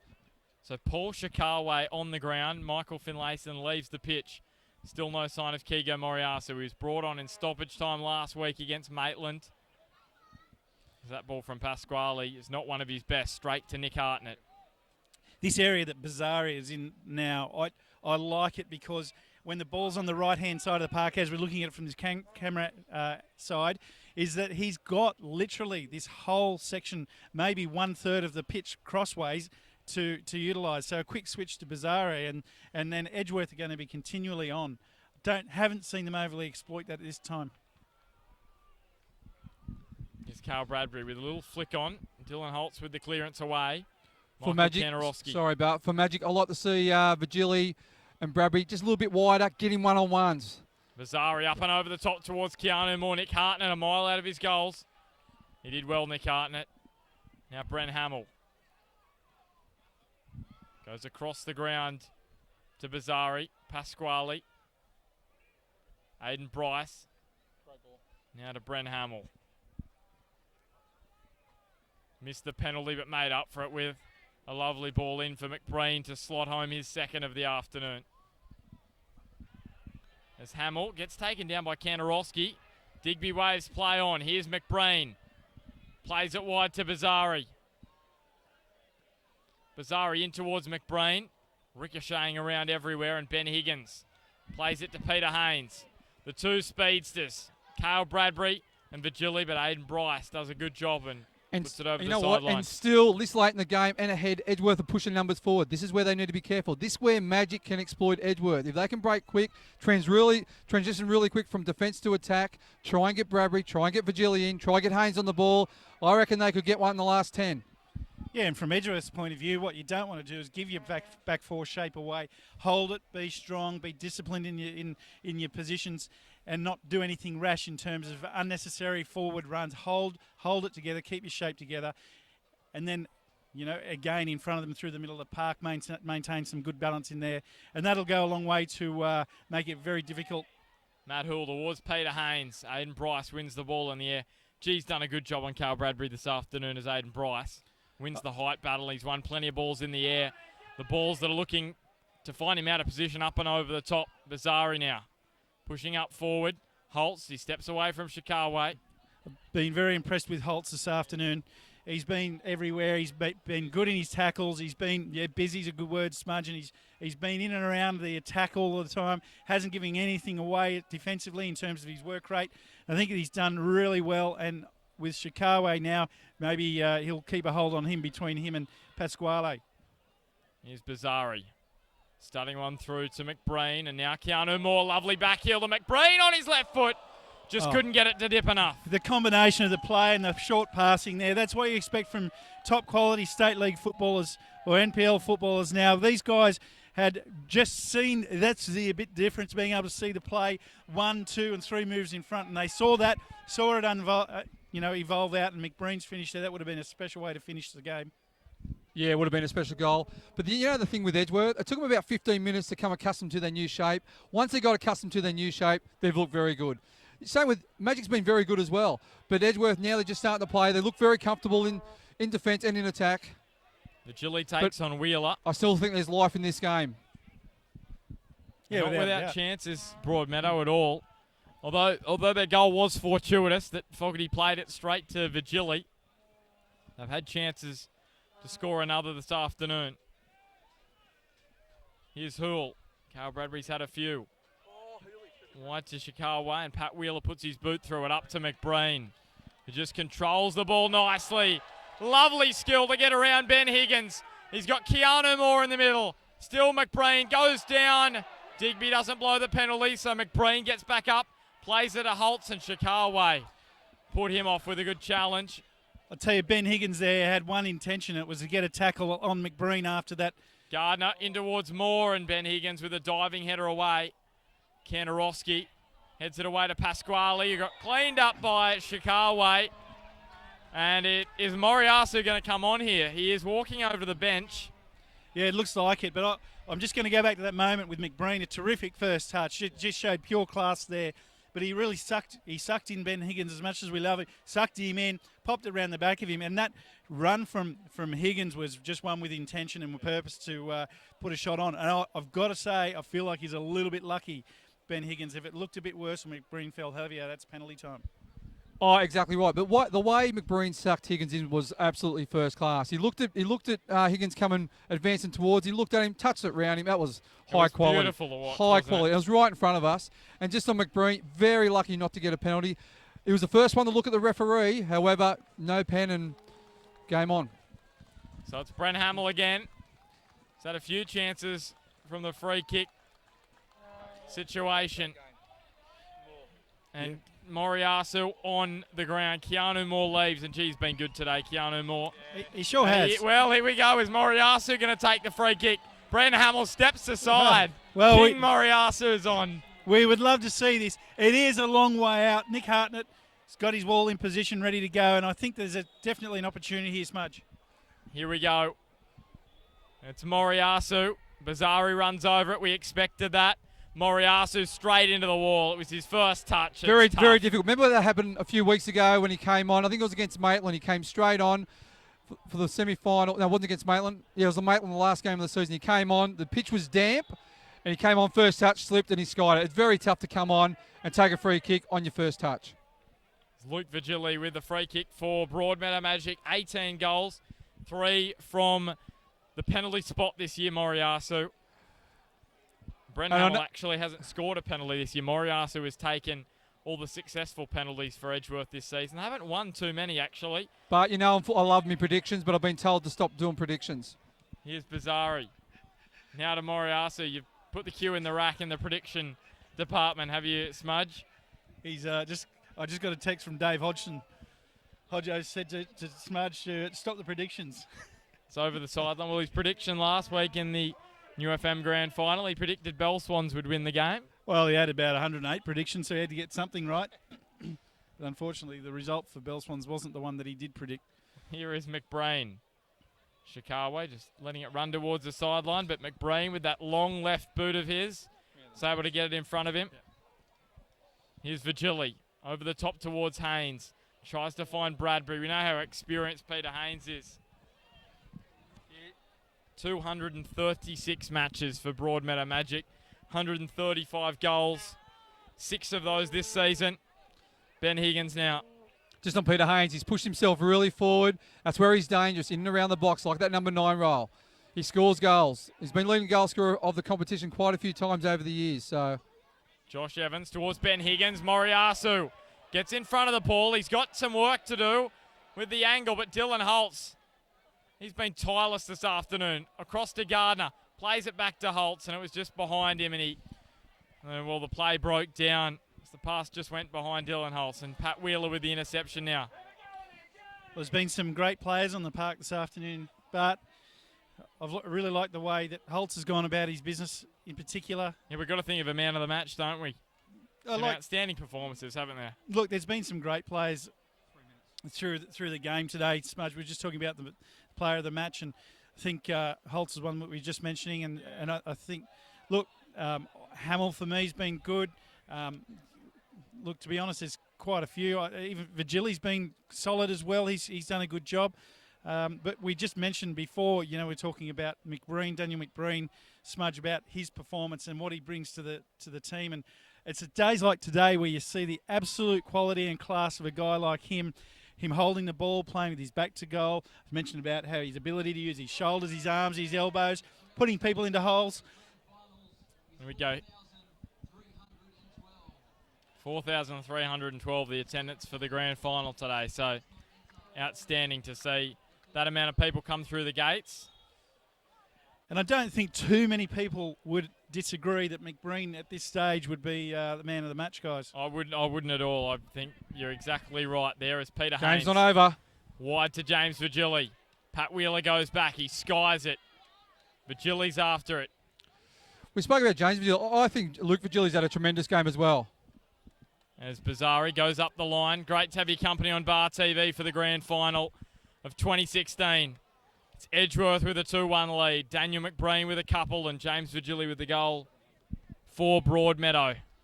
He opened the scoring, but Daniel McBreen with a header in the first half and then a goal in the second from a Hamill cross. Look at McBreen here. He's just kicked the ball out, but look where he is. He's in the back line covering the defence. That's his experience. But there's been some great plays here today. You know, the grand final's been played in good spirit against two. And you know what? Everyone's gave 100%, and I've actually thoroughly enjoyed it. Unfortunately for the Magic and obviously my predictions, it's we're not getting there at the moment. But not looking good currently. As here is Ben Higgins wide to Matt Hoole. Is there a final twist in the tail? He just got a little bit too much under that one, did Matt Hoole. And then Brent Hamill unable to keep it in. And carefully your predictions, Smudge, because Hodjo will be hunting you down. He's at home with his dad. It's going to be 2 minutes of out of time. I'm just looking over at Glenn Pettican, who's got the fourth official board over there, and he has a 2 on it. So 2 minutes of out of time. It won't be raised just yet. Here's Cal Bradbury. Steps away from McBreen. Goes down in the box, but I didn't think he really copped a bump. Yeah, and you know, McBreen, sure, he's out of position. People might argue that he shouldn't be where he is. However, he knows there's only a minute or two left in this grand final. He's going to do everything he can to lock it up. Dylan Holtz away. Kanarowski bumped over Gardner, and it's over the sideline for a Magic throw. They've met. This is their second meeting in grand finals. It was Edgeworth that won the first battle. Will it be them to win the second, or is there a Shikawe goal? He spins and turns. Still Shikawe wide to Vigili. Bryce gets in front of him. Maybe that was the chance for Broadmeadow. Shikawe. Well, it's back for Kanarowski with a shot. Right under it. And a goal kick for Jim Fogarty, but Shikawe, probably that was the chance for Magic. He had a really good opportunity, Shikawe. He'd love to have that one again, as would Kanarowski. Would love to get over that. And you know what? Late in the game, that would have been a real blow for Edgeworth, a real big blow. Yeah, unlucky Magic there. I thought they'd have 1 or 2 more chances, but you know what? Magic have been valiant today. They've been superb today. Andrew Digby. Yeah, no, they've been good. So, but you know, credit to Edgeworth. You know, they've been consistent. So it will be 3. So it's been updated the at a time board to 3, not 2. And just before the events of the last few minutes, you know, I just want to take one more opportunity to wish Andrew Digby all the best in his future. Breen's copped one there, and that one looked like it hurt straight in front of us here. Peter Haynes rolls one up the ground. Pat Wheeler with the clearance long. Higgins back towards Barber. And quickly on to Digby. This game is a reflection, I think, of his career. He's managed it well, tough situation. Could have got a bit heated here and there. He's diffused it very quickly, and he's done a great job. And deserves this in his final match of refereeing in his career. Is here is Jaden Barber. To Vigil. It's a tough job being a referee, and he's done a fantastic job yet again this afternoon. I agree. You know what? He's been at the top of his game this year. He's been superb as a referee. He's got some young guys coming through with Trent Nash and Ryan Gallagher, who's over there on the and James Cleal as well. James Cleal as well. And Peterkin. But just on Edgeworth, you know the thing with Edgeworth, they're in that habit of winning. When you're in that habit of winning, it's hard to stop the momentum. They've been valiant today, Magic. Then you know, unfortunate at times, but Edgeworth, they're just consistent and they just get the job done, don't they? Yeah, I heard some rumours regarding, you know, Edgeworth fatigue. I said it earlier. I don't think fatigue is ever an issue in this game, because the last game was on Tuesday night against, as we spoke about, the perfect preparation, playing the Western Sydney Wanderers, really playing up division. Here's Broadmeadow. Cross the ground for Shikawe to Hoole. This could be their final hurrah here, Broadmeadow. You sense they've got to come away from this little raid with a goal. Vigili down towards the line. He can't keep it in. James Cleal raises his flag, and it's going to be over for a goal kick. They put a lot into this, Broadmeadow. Rob Vigili and Bobby Newmov on the bench. Darren Elkin, the assistant coach. maybe this afternoon is just not their day. And Edgeworth, the dynasty for them the last 2 years, has been outstanding. Andrew Digby puts the whistle up to his mouth. Is this the last rites for the 2016 NPL season? Jim Fogarty with the goal kick. As we mentioned, a win for Edgeworth this afternoon makes them the first side since Highfields Missouri in 93-94 to do the double-double, minor and major, in consecutive seasons. And they've fought hard this afternoon. Edgeworth, a missed penalty at 1-1 from Brent Hamill. Shikawe goes down and the free kick to Magic. They were down 1-0 after Jim Fogarty passed it to Vigili, but here we go. This ball from Hoole, it really needs to make sure, first and foremost, it goes beyond the two-man wall, now one man, and get certainly beyond the defence. Here's Matt Hoole towards the back post, headed clear by Edgeworth. Digby puts the whistle to his mouth, and Edgeworth have done it again. The juggernaut continues 2 years in a row. They are just unstoppable in the NPL Northern New South Wales. And full credit to them. They fought hard today. They were down 1-0. They got it back to 1-1. They missed a penalty. McBreen put it in for 2-1. Brent Hamill made up for his mistake. And don't they deserve it, CT? Oh, they sure do. I mean, look, you said the dynasty. That's pretty much what it's been. They deserve to be there. Take nothing away from Magic and the effort they put in. And Vigili and Numov as outgoing coaches, you feel for them. You feel very sorry for them. However, they've done a great job and they should hold their heads high. The Edgeworth fans jumping onto the pitch. Players are absolutely elated. That's the end of a long season for them in terms of a lot of commitment. They've done very well. They've represented the region very well, and there's certainly good deserved winners today. So, look, all in all, the game from top to bottom, we had a good mix-up where it was Magic early, right on top, and then Edgeworth get back into the game, probably fairly even up to the half-time mark with 15 minutes out from that point, come back out, and we had end-to-end football again. We had chances at both ends, and what was enjoyable about this was that it was played in pretty good spirits, and both teams were certainly creating opportunities. Would have loved to have seen, some more goals, but all in all, I think both sides should be happy, but Edgeworth will just go away from this one extremely excited about the result. And today, the thing for me was it was not on a platter. Today was not on a platter for them. They worked their absolute butts off for this, and that, to me, is the mark of an outstanding side and the side that the Eagles are and the side they've been this season. McBreen's getting a huge clap from the crowd as he's coming up. McBreen's not overly excited. He's got to walk up a couple of flights of stairs to our commentary area, but he's on his way in. But look, all in all, there's been some great plays here. I thought Brent Hamill did particularly well for Edgeworth as well. And look, McBreen's deserved man of the match. He's come into this game for a young fella. He's certainly striding up the stairs pretty easily. And Macca, what a great result. Congratulations, Macca. Well done, mate. It's a terrific game. And look, all day you've just put yourself about in the game. We said on commentary that you played particularly well with your back to goal. You had players. You were bringing people into the game, letting the game catch up when you needed to. You certainly put people in holes. You put yourself in holes, and you got a couple of goals. How'd you enjoy today, mate?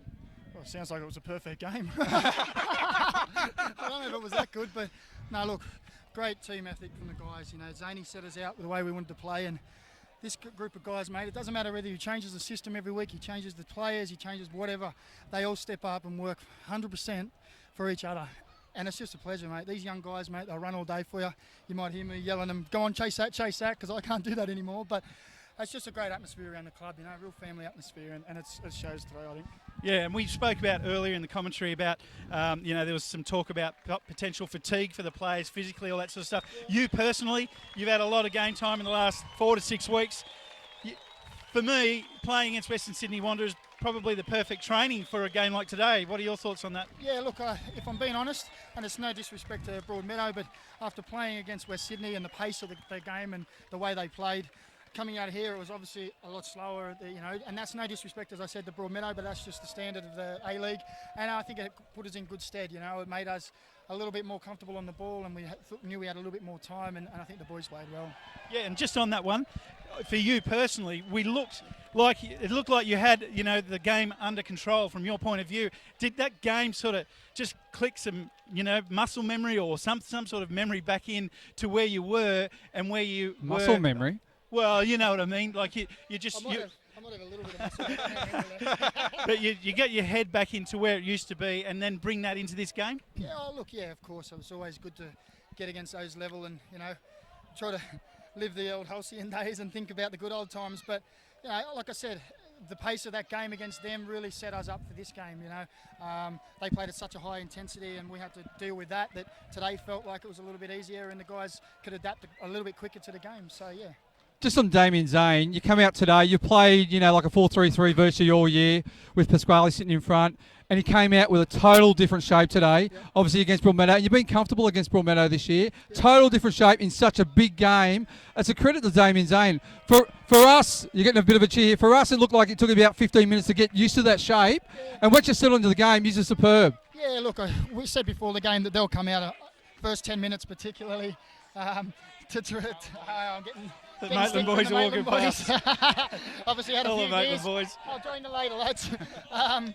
No, look, we played that formation when we went to Cairns, so we'd already played that formation, but we knew that they'd come out first 10 minutes pretty hard, and we said if we can weather that storm and we can get into the groove of our playing, our style, we'll be fine. And, you know, and even when the goal went in, you know, we gave them a head start. I wasn't worried because I knew the guys could do well. And it's like, I guess, a 5-4-1, or even it was at times, you know, a 3. You put the two midfielders. You gave license for the two wide guys to get on, and if they didn't have to come back, they didn't have to come back. Yeah. No, mate, very impressive today. Very impressive for yourself. Even the last 10 minutes, you were back in the back line. You know, blocking up the space and everything. So congratulations, mate. We'll let you go down and celebrate with the boys. You have a great night tonight. No doubt you will. Quiet night in bed tonight. Quiet night in bed. And, mate, congratulations on a fantastic year on behalf of Bar TV. Thanks, mate, you've been superb, and we're glad to see you back in the NPL. Thanks very much, guys. Go and enjoy. Congratulations, mate. Thanks to Daniel McBrain for coming up and having a chat. I just want to speak to you guys about Damien Zane, who is the mastermind. We are going to try and get Damien Zane up here to have a chat. But why? Why has he taken this side to the pinnacle of NPL Northern New South Wales football? It's unprecedented stuff that he's doing here at Edgeworth. Yeah, it is. Let's go back a step. In part of the recruitment program, Edgeworth are committed to giving their juniors an opportunity, and they're bringing them through the system as they sing their team song. We might just take their team song here.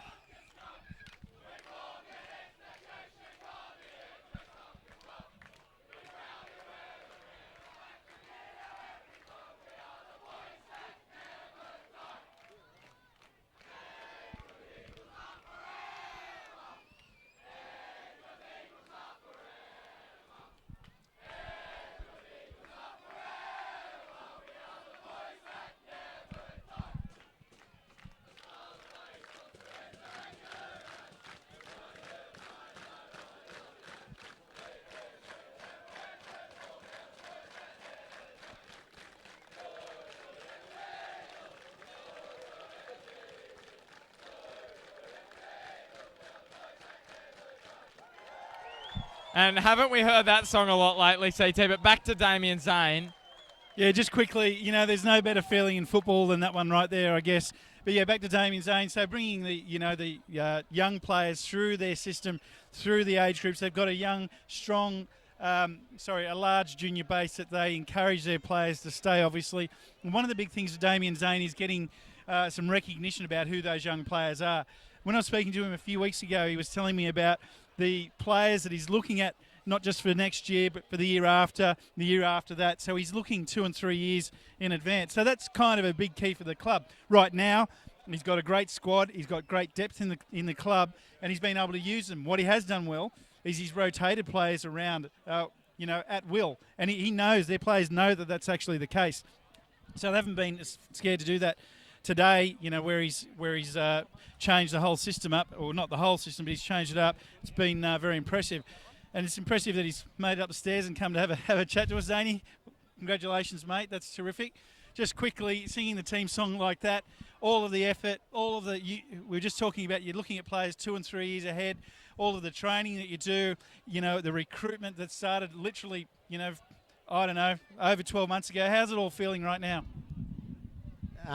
It's got me short of breath.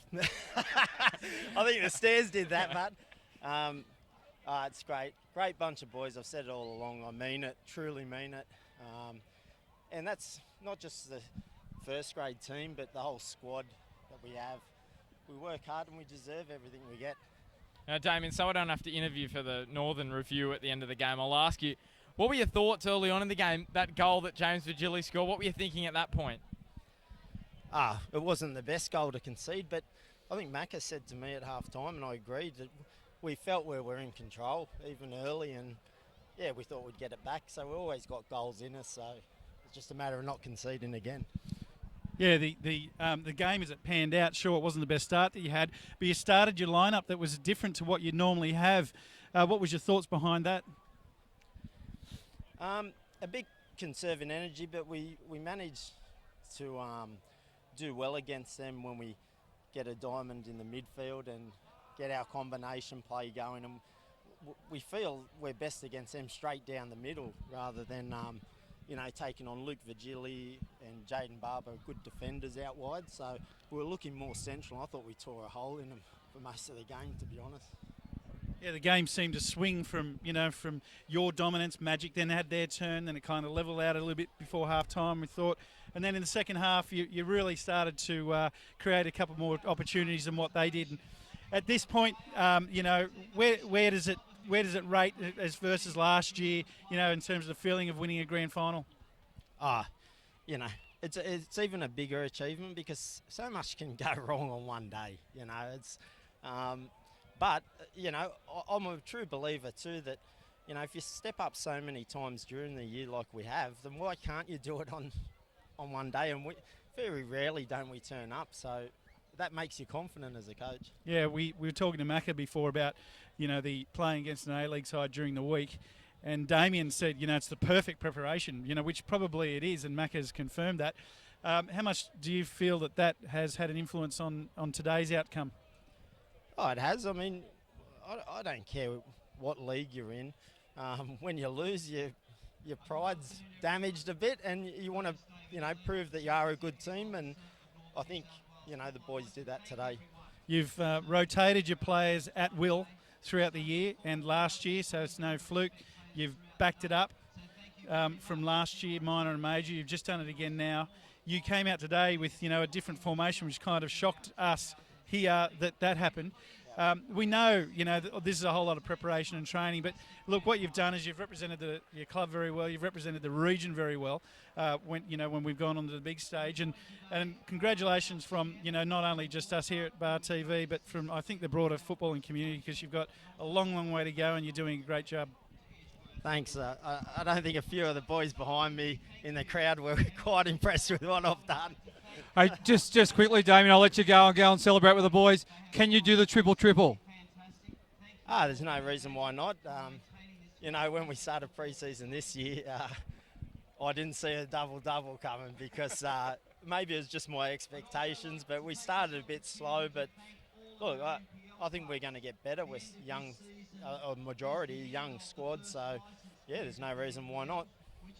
Well, Damien, a fantastic season for you yet again in 2016. Thanks so much for chatting to Bar TV. No, thanks, and I'll give you another plug again. Bar TV, I think it's just been great for the game locally, so thanks to you guys. Thanks, Damien. Thanks, buddy. Yeah, go and enjoy, mate. Enjoy. All right, so we're going to wrap up. We'll just look over here for the camera. We're on film for the first time this year. Actually, just quickly, we're wearing the same gear. I didn't realise that until just then. I rang your wife and asked her I just said, what's he wearing today?